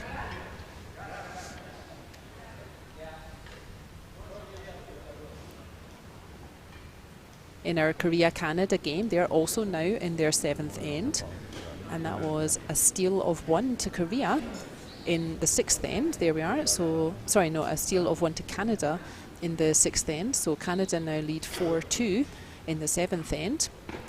Korea with hammer. So again, another really tight game going on over there. Ja. Samme fart.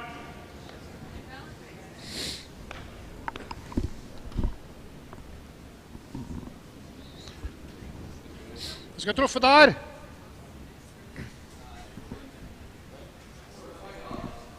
Ja, så går shooteren dit.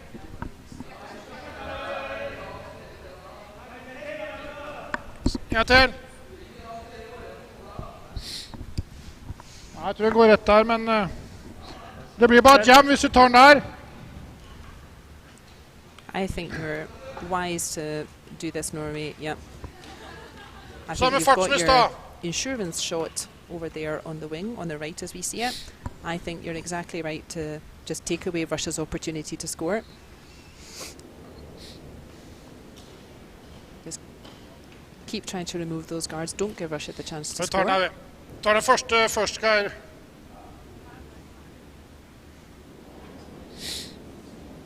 Ja.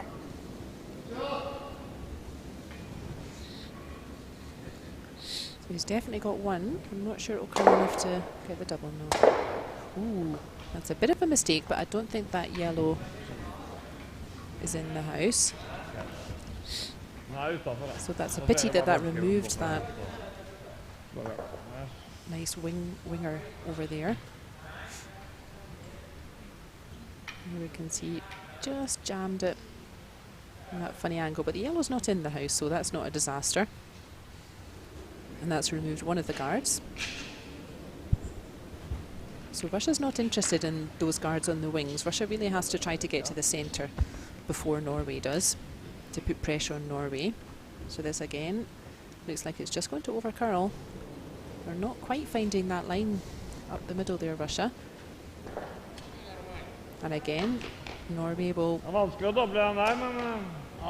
go ahead and remove those guards, not give Russia a chance to En blir liggende build igjen, anything. så den går ut og skjuter den dit. But we're trying to work out where to hit. That both of these guards could be removed with this one shot. That would be perfect.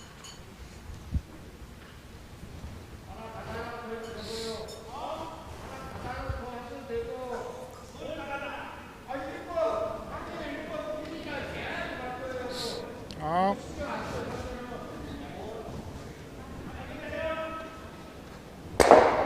Ja da. That's a great shot.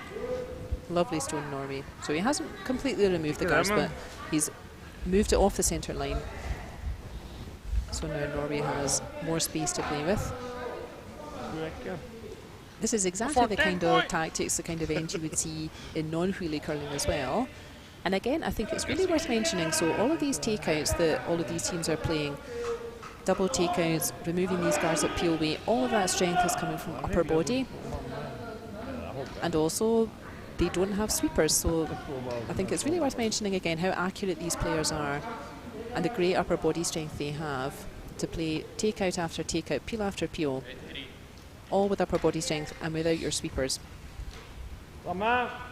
Ja. That's the part of the game for me. I've been involved with wheelchair curling for about 4 or 5 years, and for me that's the part of the game that's really come on in those 4 or 5 years, is that the hitting game is much stronger now in wheelchair curling.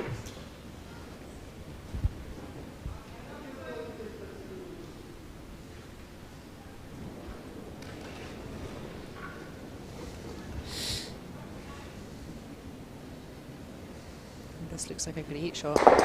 Oh, that's a super shot. Hei, greit det. He has knocked that yellow into the house, but Norway won't be too worried about that. Important for Norway is that Russia do not score, and now Russia don't have those centre guards to hide behind.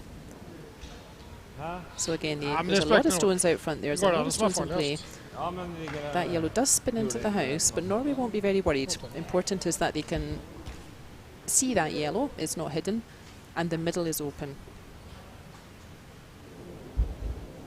Norway have last shot in this end, and from here it could be quite difficult for Russia to score. Russia were really trying to keep those centre guards in play and get to the middle before Norway. Now everything's open, and it could be difficult for Russia to steal a point here, so score a point without last shot.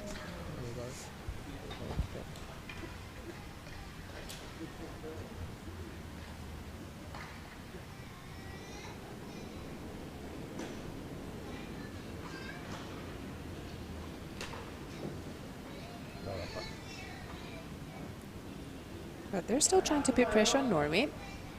They do still have that shot that Norway sprung in for them, so they're happy to put a guard on that. So that's not quite curled enough, but that's a useful guard. Norway's just having a look to see if that other yellow is touching the rings. If it's still there at the end of the play, and they can't decide if that's in the rings, they can ask the umpire to come with the measure. You'll hear curling people say the 6 foot measure. So 6 foot's half the diameter of the 12-foot circles, and they will put the measure down to tell you if the stone is in the house or out of the house. Ja, So again, first ja, things ser bra ut first, det. Norway are trying to stop Russia scoring, so let's get rid of that yellow Wetzikon har vært viktig. Russian stone. It's the only stone in the house at the moment. And he would really love to get a bit of a roll to the left as we look at it, behind that Russian guard they just played.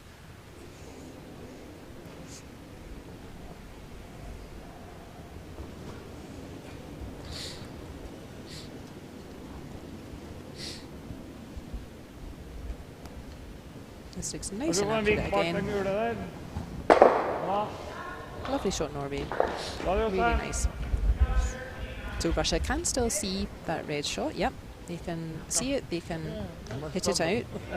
But I'm not sure they can get to the inside of that red, so I'm not sure Russia will be able to hit the red out and roll to the left as we look behind that Russian guard. But they need to try to score this end, so it's important that they remove this red and that their shooter, the stone they've just played, is still hanging around after the shot.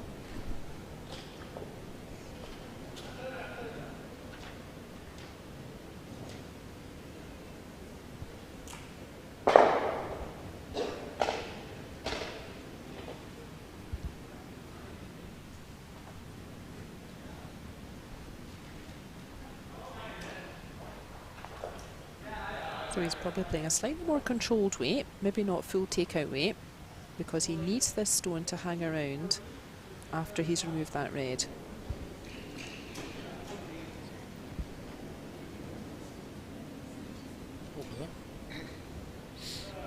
So he's definitely got some of the red. Is it going to hang around though? It's not. Jeg tror vi må skyte So den ut, now Ole. Norway want to be really What's the sure if that yellow is in the rings or not. If Ja, it's 100% not, på han er then ute. Norway can go ahead and blank the end, score 0, and keep last stone for the 8th end. They're not allowed to ask the umpire to measure it Slår just vi now. på They med can Nille, så only ask ruller det inn, after og the tar vi play is en, så har vi finished. 2 opp. Ja, Now, if Are you that in shot there? is in Yeah. play, they would either want to remove it, which is what they are doing, just in case, or they could try to outdraw it. Yeah. But yeah, this is a wise call. Let's just make sure, let's just remove this yellow. Norway's happy to roll out themselves and keep last shot for 8th end.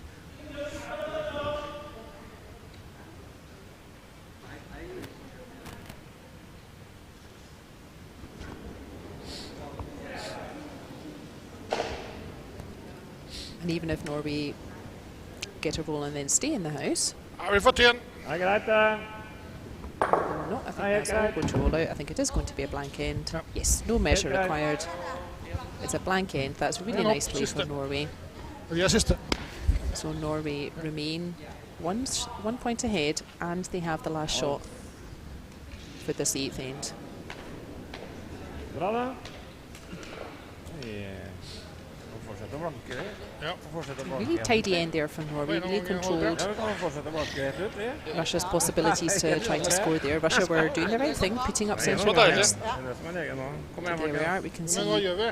going into the 8th end, Norway is Skal vi gå inn? plus 1 point, and they Hvis vi have legger last en stone. saver So på siden, I'm sure they're not feeling comfortable. Nothing is over till it's over, but planen videre i Norway are kampen, så definitely kunne in vi tatt en control. timeout etterpå. The 8th end, Russia are going Ja, to så tar vi en timeout. really Vi har have god to tid igjen. Kom igjen. En kull play på siden, kan vi- 8 nice shots Oi. here to try Vi har to. veldig god tid igjen, Ja da. så kan vi Get a heller point off diskutere Norway. litt med Jan Peter hva han mener han nå.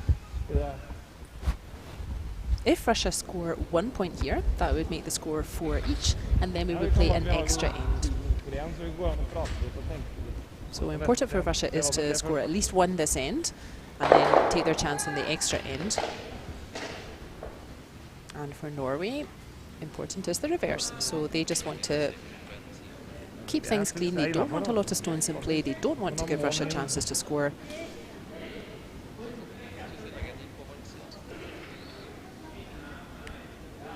Tactically, they will play a very similar end to the 7th end that we were just watching. Hvis vi drar inn en saver, så har vi... So yeah, that's a nice start from Russia. A nice guard there right in the center. centre. Norway can't remove that yet. Vi vil jo slå guard her, ikke sant? Ja. Da må du legge han ut på helt ut på siden der, eller vi kan ta en timeout og legge en taktikk, og så vi styrer gamet. Gjør det.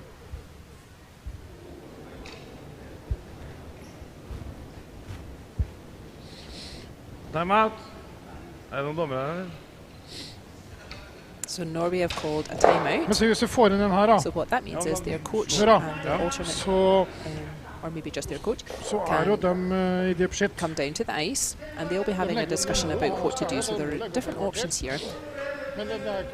They can't remove that Russian stone from play, but they can move it around. So oftentimes what you'll see teams try to do in this situation is just try to push that yellow stone away from the centre. That's very difficult to do because if that yellow stone goes out of play, then it goes back to where it was. The other option is to the same tactic like they had in N7. So when they played to the wings, they kept the play away from the centre for them so that they had space to remove the Russian guards once the 5 stones have been played. That's another option. A third option would be to just call the Russians bluff and just use that guard themselves. So they get to the centre first and then they could remove that stone.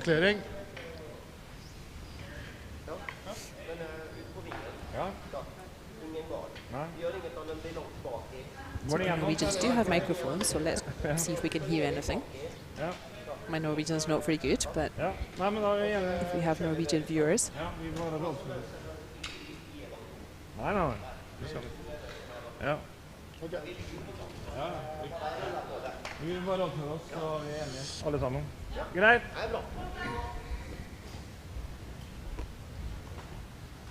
Der da, baki der. Nei, jeg sier her. Du går inn og slå. Jo, da går du her. Da går skjuten vår litt. Same idea like they had in N7. That worked for them, keeping their play over to the wings. And then, once the free guard zone is over, removing the Russian stones. I like this call. Because Norway doesn't need to score this end. If it finishes a blank end, Norway wins the game. So I like this call. Norway just needs to make sure that Russia doesn't score. So having a handy stone over on the wing, I think that's the right call. In the other game, Korea playing Canada, they're still in the 7th end. Last shot has just been played.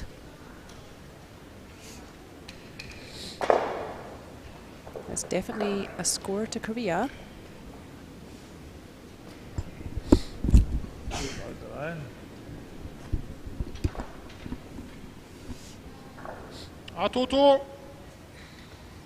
I will update you as soon as the umpire puts the score there.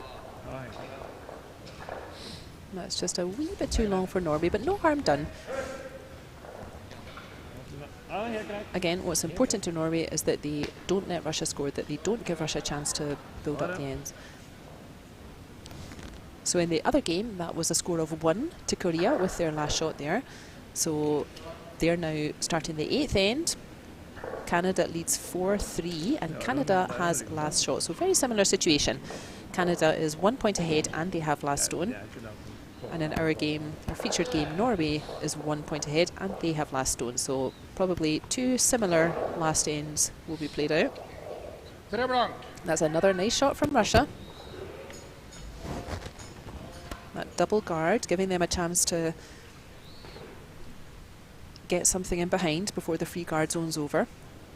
So again, Norway cannot remove those stones yet. So they're just going to try again with putting a stone in the house on the wings.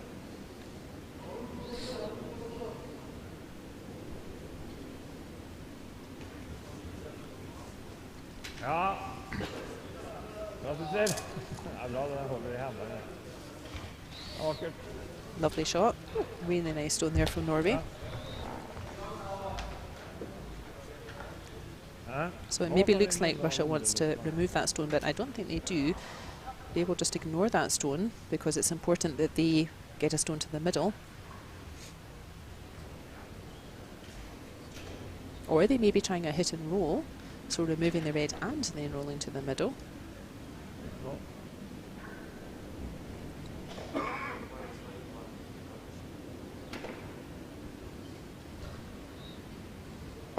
Nei.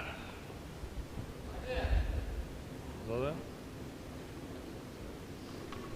That's not a bad result for Russia. 8-5. It's a wee bit shorter than they were hoping for, but all those guards out front are dangerous for Norway. For Norway, same like the last set, they just want to now start removing these guards. Don't give Russia a chance to build an end. Don't give Russia a chance to come around guards. They've got their stone already there on the wing. Ja, bra. That's okay, so that's Bra fart. removed a guard from the centre at least. Ja, og inn, ja. Men det går det så vidt noe galt der egentlig, så blir det bare slå det. Det er en liten skåpen.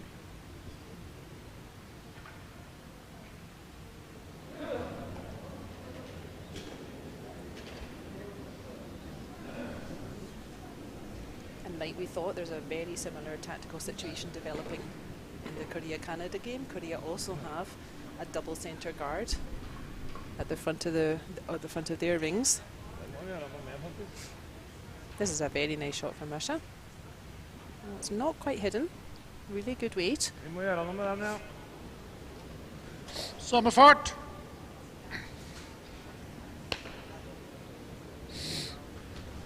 And Norway are going to remove that immediately. Ja. I think they would quite like to stick here as well, actually. Ja, bra. Just like that. Because now that's a dangerous shot for Russia, so that red just played. Slå på midten nå, eller ta et timer, tenker jeg. Russia, it's blocking Russia's path. It's in the way there. And even if Russia could get one in behind, for example, they could come around the back of everything, that red could be used to play onto a Russian stone. So now Russia's going to call a timeout. Again, their coach will come down to the ice and they will discuss what's the best shot to play. That was a really nice shot there from Norway. Ja, det er... Hva gjør du der, da? Kan ikke gale der. Man kan ikke gale. Nei. Ikke sant? Det er hodebry for det. So if you're Russia, what do? You have to score this end. Ja, det er alternativ. Eller fryse på for å prøve å få til noe. And that red just played as a wee bit dangerous. Sånn, så. Vi må ha noe på midten oppe til You han could Kai. play the same shot as Norway just played, so you could Sånn, ut på siden her, den ligger push that fint. red through and sit there yourself. Then you would have again a couple of yellows on the middle line, Ja, det gjør ikke noe, vet du. ready Da har du to play on to. første test. You could Ikke go bare må. around the back of everything. Det er foran. So on the left side of the sheet as we're looking Ja, at it, faktisk. you could go right around the back of that longer red guard and then finish up Ja, 3-2. probably between the red guard and the yellow guard, but on the T-line, and then try to force Norway to make some difficult raised takeouts to remove that. Vi får fokusere på arbeidsoppgaven. og vi kan så sette I quite like the same shot that Norway just played, so just pushing that Norwegian stone through and then sitting the Russian stone right in front of it, because then you have a couple of dangerous stones. And you've still got a couple of guards that you can play with as well.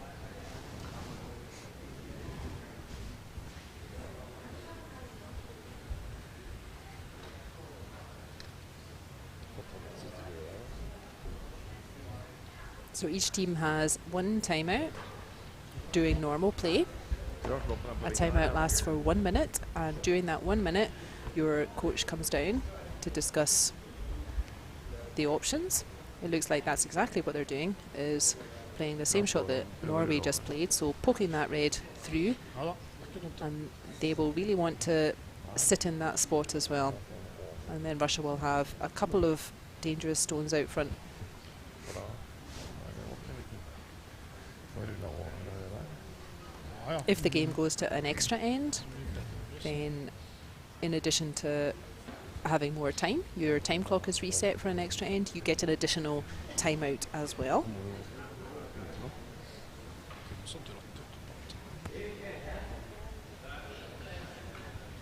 Da er det all in, så uansett.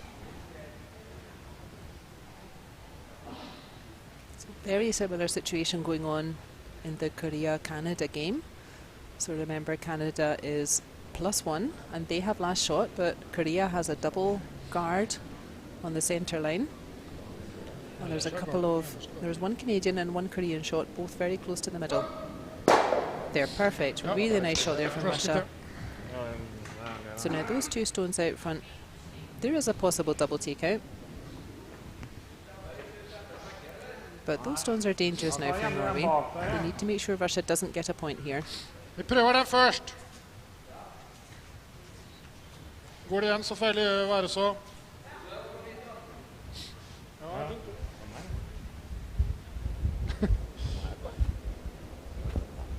Jeg må stå på linje. Jeg må stå på linje, altså. På hjemmen. So it looks like they're definitely trying to remove that yellow just played by Russia. Russia just got a little bit of a roll towards the guard as we are looking at it. So it may not be so easy to hit and stick now for Norway. Men hvis du dobler der, da svetter og begge to forsvinner. But they certainly need to do something about that yellow stone, otherwise Russia has some good options to promote that stone, push it forward a little bit, and make life very difficult for Norway to stop them scoring.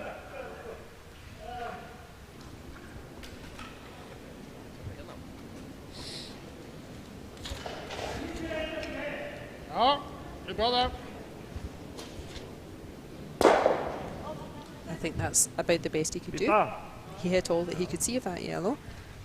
So there is still that one centre guard that Russia can use, but they're probably going to try to get a stone in behind now, or they may wish to promote that front yellow, just push it in a little bit. That might be the easier idea. But yeah, they're going to try come directly behind it and put the pressure on Norway.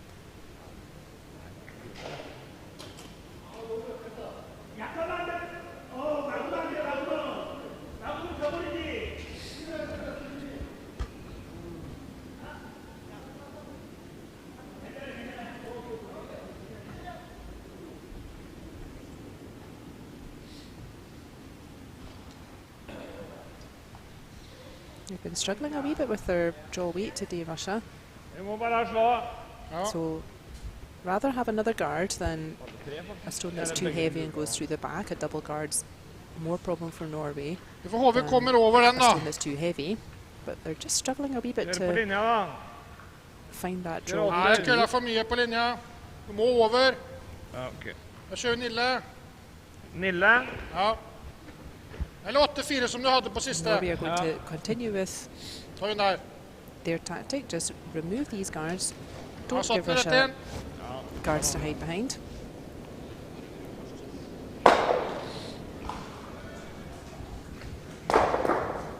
That's a great shot from Norway. Really cleared the centre line. So again, that yellow spun in. Looks like the red is still short. I think the red is still a bit closer to the middle than that yellow that spun in. But important is that now the centre is clear. So Russia are running out of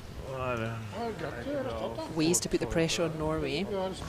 They still have a couple of guards, but Norway should be able to outmaneuver them to the centre.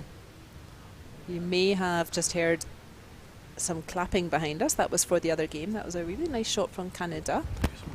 So Canada is actually lying a couple of shots. But Korea has a chance for a double takeout maybe.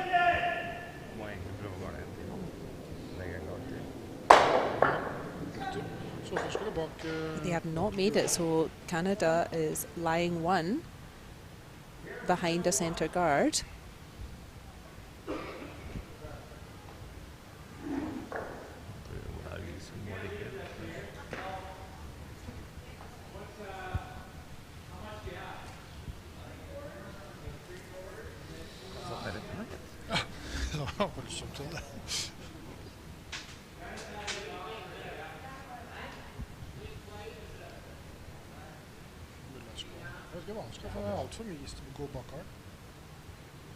So 2 really important shots for Russia coming up.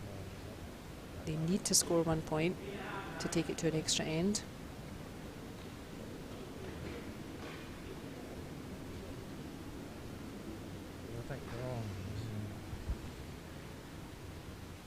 So he's just trying to, again, put a guard up, hope that Norway doesn't manage to clear that guard cleanly, and then he'll have a guard to Ja, nei igjen. Men go behind with his last shot. Men drar du... så slår den nå. Jeg slår ved garden, vi ligger igjen, slå garden. So again, Norway have a couple of things they could do here. They could use that guard themselves. kan gå på Russia only have der. 1 stone left and Norway have 2. Vi slår den. If Norway gets a nice stone in behind that centre guard, could be Man skal difficult for sette Russia to sin beat ut, that, and Norway might not have to play their last stone. So that's one possibility. Vinner du da? Slå den. They seem to be jeg slår looking den. at potentially En the hit and en roll, gangen, please. Ja. so hitting that Slå back den. yellow Ja, and da then får rolling den mulighet towards the til å dra. centre. Ja, The other option is to just remove that guard that Russia den just garden played. alt for høyt til å være effektiv. I think that's what I would do, Ja, because så ligger then det to da. whatever Russia plays with their last stone, Norway has options for their last stone. So I would personally remove that Russian guard, but I think they like the, looks like they're going for the hit and roll. Og såpass høy gard, så skal det ikke være farlig.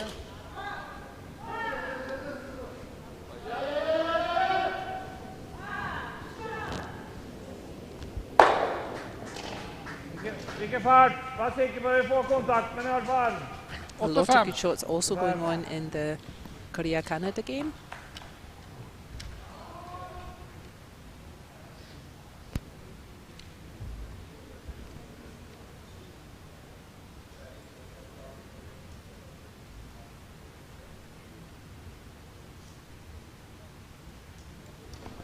Ja.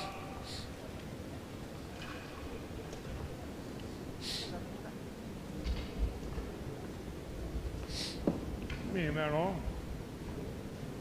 Bra ut der. That's a lovely shot. Really well done, Okay. Norway. The reason to play that hit and roll is because then Russia only has 1 shot and Norway can't lose the game from here. So Norway's worst case right now is the extra end. So actually that was probably the better call, that hit and roll, just to remove the chance of Russia being able to score 2 points. Jeg tror det. Det er greit å sitte og slå garden. Nå må vi tenke at vi er ekstra på siste stedet eventuelt. Du må tenke sånn.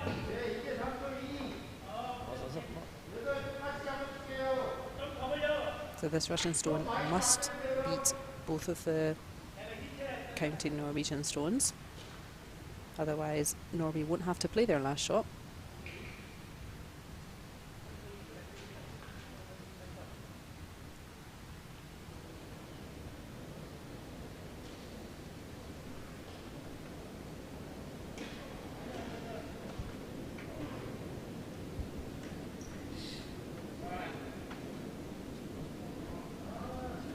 So he needs to be better than that red just in front of his face. He's not bad. This is a good shot. Lovely shot, Russia. Great shot. 15 på den da. That puts a lot of pressure on Norway.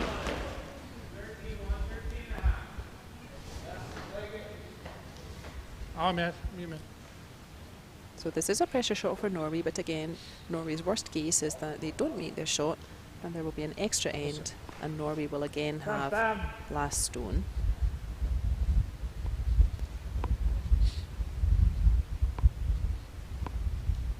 Viktig med farta nå, Jostein. Ikke bli for hard i hvert fall. Ja.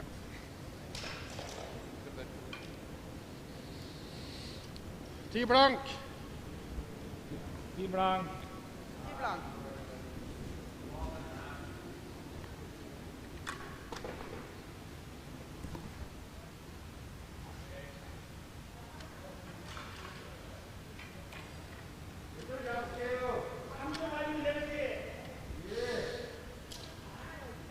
So he just wants to follow that same path that Russia just played, just a little bit more weight.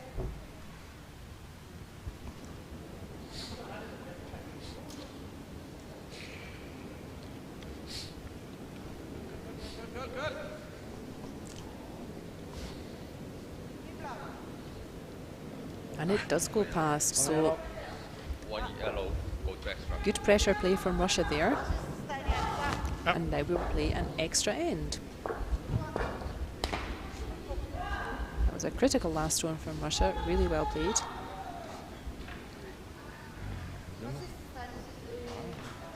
Ja. Ja. Kom ikke. Kjører på. Ja. Det er vi.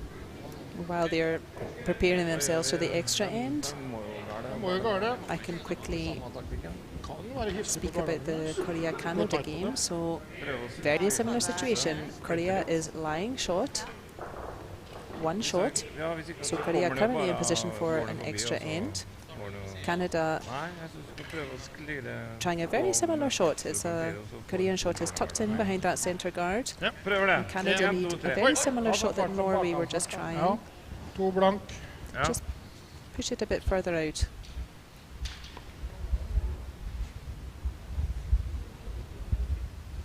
Here it comes. He's played it at weight. Has he caught an edge of it? Hæ? He did catch an edge of it, but not enough. So Korea-Canada also goes to an extra end. Ja, det var et dilemma da, når vi skulle ta garden. This just shows you the quality of wheelchair curling. All of these teams have performed excellently all week, even the teams we're not watching today, the teams who finished in the lower places. All of those teams had wins against the top teams. I think it's great for wheelchair curling that we're seeing two really fascinating games out there today. Følg med fart fra han går ut på vinga, og så stusser du videre ut på. So back to our featured game with Norway and Russia. They will be playing the same drill as end 7 and 8, so same idea. Russia have to score, or Russia will be trying to score, and Norway are trying to prevent them, but Norway no longer have that additional point, so Norway have to be a little more thoughtful of that in this end. So you can see that instead of playing to the wings with their first shots, which they were doing when they did have that points advantage, they're now trying to do something with the Russian stones in the middle. So they were just trying to move that Russian stone. If they move that Russian stone into the house, then they can play a takeout. But I think it didn't quite have the weight for that.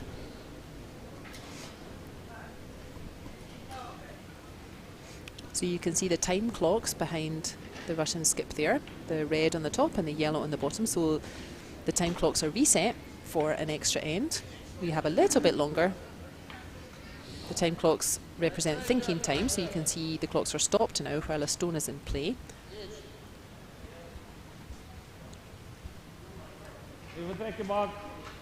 And both teams have an additional timeout, so we saw both teams use their timeout in normal play. And both teams now have an additional timeout where they can call their coach during this extra end, and Norway immediately makes the signal.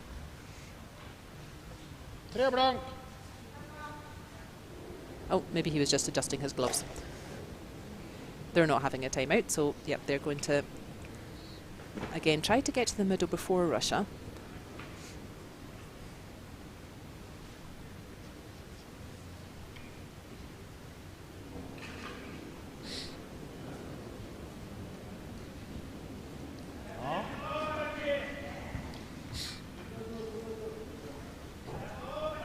This looks certainly better for weight. Is it a wee bit too long? Lovely line. Ja da. Ja da. Ja da. A really nice shot from Norway. So it is behind T-line, so Russia can play a similar shot and just sit on the face of that Norwegian stone already played.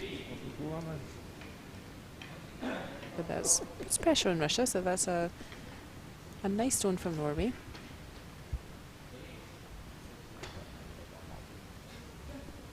And again, let's remember, we don't have sweepers in wheelchair game to help with the length and help with the direction.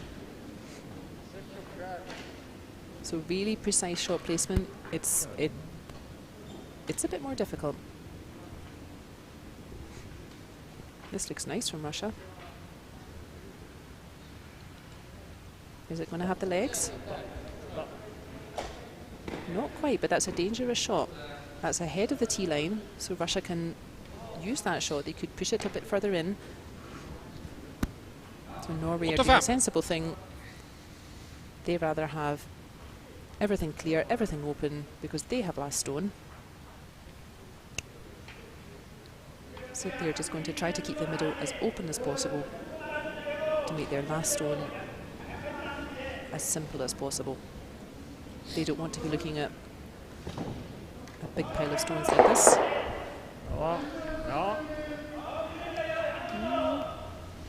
That's not such a nice result for Norway. They haven't quite cleared the middle line.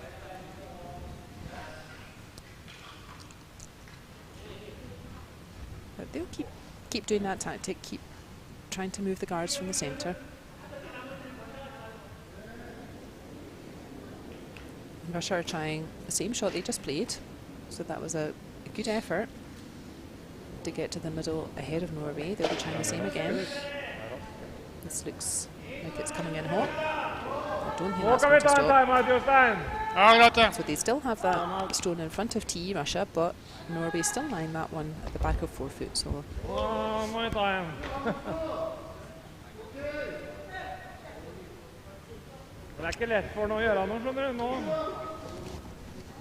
now Norway have called a timeout. The teams have an additional timeout doing extra end, so yeah, the Russians will also gather and have a bit of a team talk while Norway's discussing.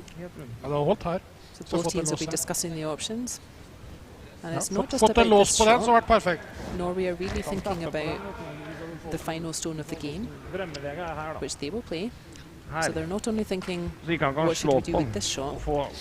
They'll be thinking 3 or 4 stones ahead and trying to force Russia into making a mistake, or playing a half shot, giving them a bit of a chance. So that's why it's good to have a bit of a team discussion just now, discuss how you want the rest of the end to play out. They certainly don't want these guards in the middle, but my guess is they're discussing whether to put another stone into the 4 foot or whether to continue taking out the guards. And as we thought, very similar extra end playing out in the Korea-Canada game. Canada has last stone. So Korea has the double guard on the centre lines, but Canada is lying one behind that double guard. Still plenty of stones to come in both games. Nothing's safe yet. Yeah, so it looks like Norway are really discussing whether they want to try to get a second stone into that 4 foot circle, but then they risk maybe pushing the Russian stone, or whether they would continue trying to take off the guards at the Kiev last shot. If they can get a stone there, that's a super shot. They don't want to leave a double takeout for Russia, otherwise they will really be in trouble.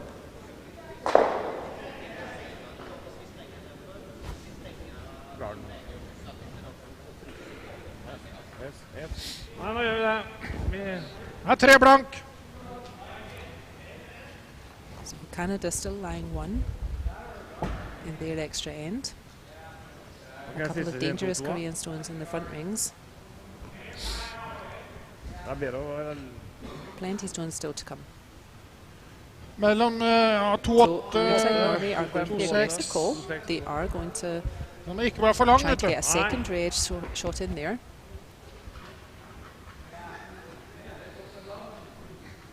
And make it very difficult for Russia to use those centre guards to outcount them. So they played this line quite a few times in this game already, most recently in the 7th end, so they're very familiar with this line. Ja. Ja. You seem happy with the accuracy. Ja, men då tappar du kanske en... This is curling quite a lot though. He's just going Det to är bra pass där. that guard. Resultatet blev jävligt bra faktiskt. That's an interesting position. So Norway is not happy to add to those centre guards, but that stone that they just threw has blocked that path to their red in the 4-foot as we're looking at it. So this is an interesting situation. That red stone, that's the shot just now. But it is behind T, so if Russia can get to that shot, Resultatet blev enkelt. Ja, men but as we look at it now, it looks pretty tough for Russia to get to that red shot. jag tror jag ska smyga garden för att komma in. Alltså. Ja, han ska ju bara in på planen. So Russia have also called a timeout. They're using their extra end timeout, and their coach is just walking towards the far end. Team Norway also, we can see a couple of Norwegian heads and sticks. They're again just discussing what this next stone would look like, what that means for the rest of the stones in the end. Team Canada are also currently discussing with their coach, Team Canada lying 1, maybe 2. So Team Canada lying 1 behind guards, but with a couple of dangerous Korean stones out front. So they are also discussing next steps with their coach. So we could not really have 2 better examples of wheelchair curling than these 2 qualifying games, both going to an extra end. I think only Korea has not used their extra end timeout, so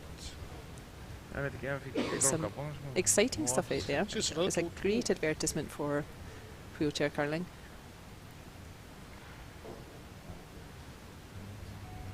And we still have semi-finals this evening to look forward to, and then the medal games tomorrow, so there's still plenty of curling still to come from this competition. Ja. Kör du på? 1, 2, 3, hoj. Ja.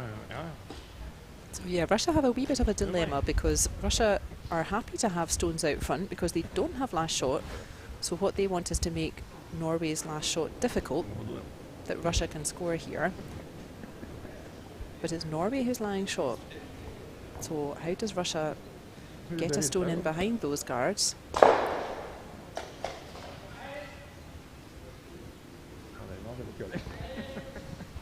Okay, the decision has been made. The Russian team are not wearing microphones, and my Russian language is non-existent, so it looks like they're going for the direct draw. So that red stone, that red guard that we can see just to the right of the centre line, that's the one that Norway just threw. So that's blocked the path a bit to Norway's shot stone at the back of the 4-foot, but there is still a path that Russia can just play direct T-line. So they're going to ignore the Norwegian shot stone now and just try to get closer to the centre with a direct shot.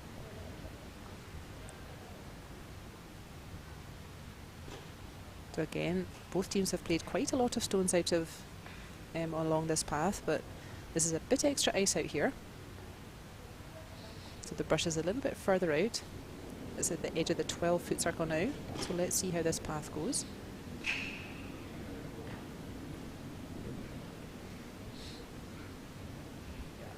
This is certainly nice for line. He's nicely round the guard. Has it got the length? It's not bad. Oh, that's just going to come up short. It's a good try. That's a brave effort from Russia, but Det var Again. 2-5. Ja, du tenker, that's a dangerous stone now for Norway, lives so solid. probably they will try to Ja. block them 3 blank. from using that stone again.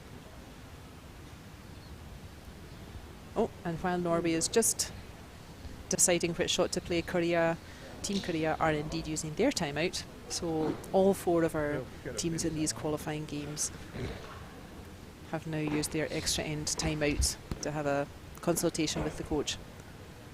It just shows you how tight both of these games are. Okay, so even more ice for the Norwegian team. They're surely just wanting to block that path to Russia. This is coming in chunky.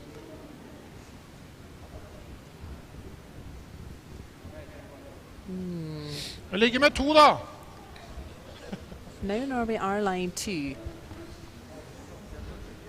There is a possible double takeout. It looks quite difficult, but I think it's there. So if Russia hit that Norwegian stone just played, they could potentially take out both of those Norwegian shots, and then Norway would have a very difficult path to score. But they're not going to do that, so they maybe don't think the double's worth trying. So it looks like they're playing a similar shot to what Norway just played, maybe trying to use that Norwegian stone to just bounce off and get closer to the middle. They're taking quite a lot less ice than the Norwegians, so their brush is much closer to the centre line. But everyone throws a little bit differently. He's maybe playing a bit higher weight. And they have had a lot of practice on this line, so I'm sure they know where to put the brush.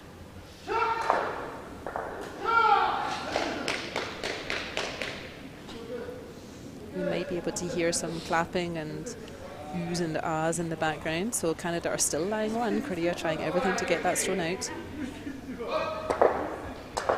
That's exactly what I was talking about. Yeah, great shot, Russia.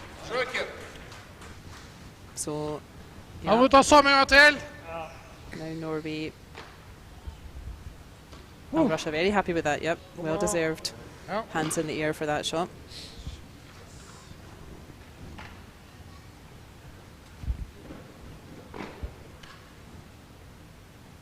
So now Norway have a bit of a problem. They've got a bunch of guards out front.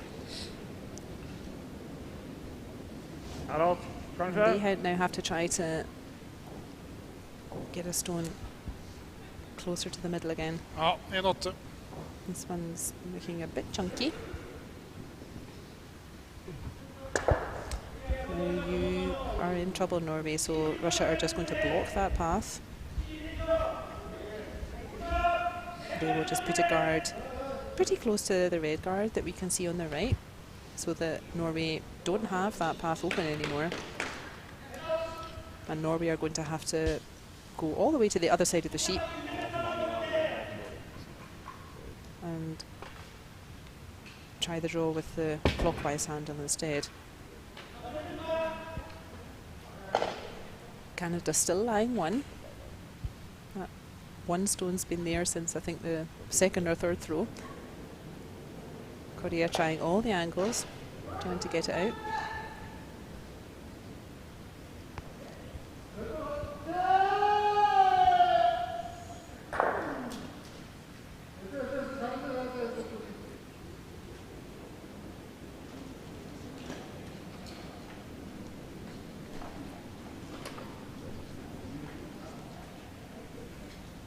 Oh, he thinks that one's coming in a little fast, but looks okay. Maximum front ring is good, yeah. That's fine. That's a nice shot, Russia. Well done. Yep. So Jeg får ikke noe sjokk på det, vel. Norway, again, they have a couple of options. They can drive that red Hvis den røde that trår he's for just midt pointing out mellom with de his to der. brush. They can drive that red straight back. It's a long way, but it should open out the path to those 2 yellows in a worst case. Or they could go all the way to the other side of the ice Ja, and det try går ikke an å to gå draw på a den. stone in. directly. Ikke dra, og så prøve to leger på å dra. Having a good look at it. Ja, her er grunnen. So Russia has, well, Norway has 2 stones left, and Russia has 1. Yeah, Russia's quite happy. I think they're quite right to feel pleased with themselves. Nei. Yeah, so this is a very important shot. If Norway doesn't get this right, Russia will do exactly the same on this side of the sheet. They will put up another guard so that that path is blocked to Norway, and then Norway will have a very difficult last shot.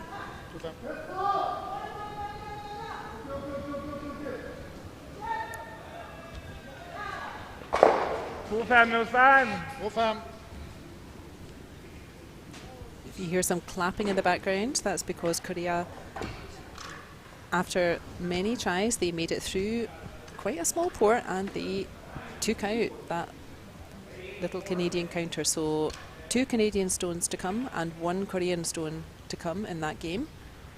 Korea now lying 1, but Canada with a path through a port to get to it. Big shot for Norway here. He has to get round that yellow guard that we can see. Line looks really good, at least. Line's very nice. 3-6. I'm not sure it's got the legs though. Bra forsøk. And now he's blocked his own path a little bit, so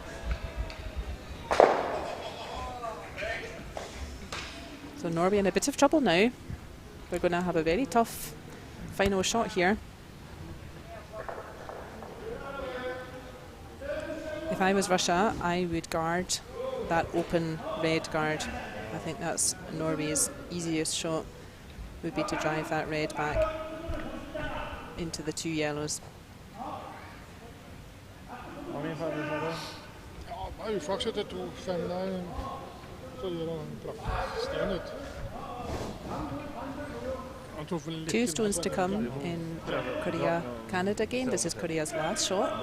Canada did make it through that same port. So Canada is now lying 1 shot.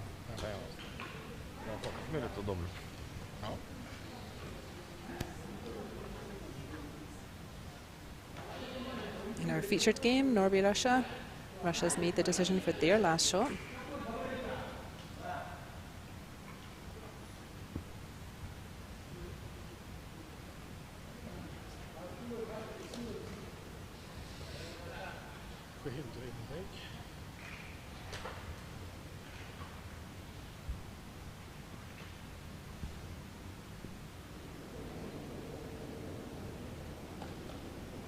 So last stones on their way from Russia and from Korea. På 1.15 igjen, så. Korea's made their shot. So now Canada has their last stone. And Russia has blocked up that path for Norway. So now Norway, as we thought, are left with driving that red back onto the 2 yellows.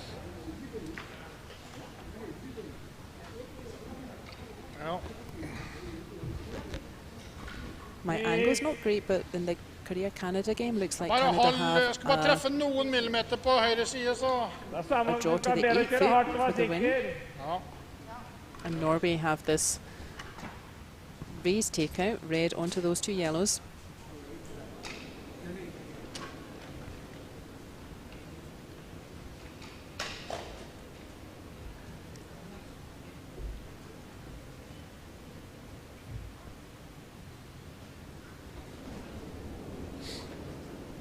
Ser det ut? Nei, på innsiden.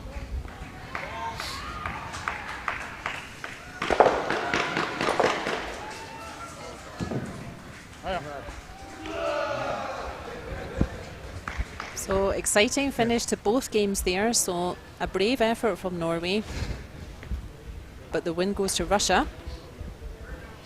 Nei, den kom veldig fort. And in the Korea-Canada game, very steady nerve from Canadian 4th thrower. And he did make Good luck. Last shot to draw to the 8 foot for the win for Canada as well. So 2 great games. The game we were watching, full of action, full of stones. And it just shows you Russia were struggling a bit with their drawway all game, but they had a critical draw in the 8th end. And then just that one mistake by Norway in the extra end here. Just that one red stone a little bit too deep, allowing Russia to get that lovely double takeout. And then they hung on. So 2 great games there. I hope we shall have such exciting games this evening. I'm sure we will. This evening, our winners will now go on to play China and Sweden. I'm just going to check which is which.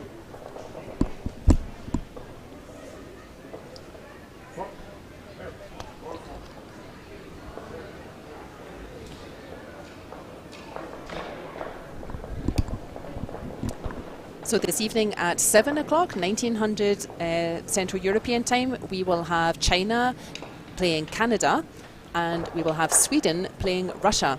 So I'm sure both of those games will be definitely as exciting as the games that we've seen here.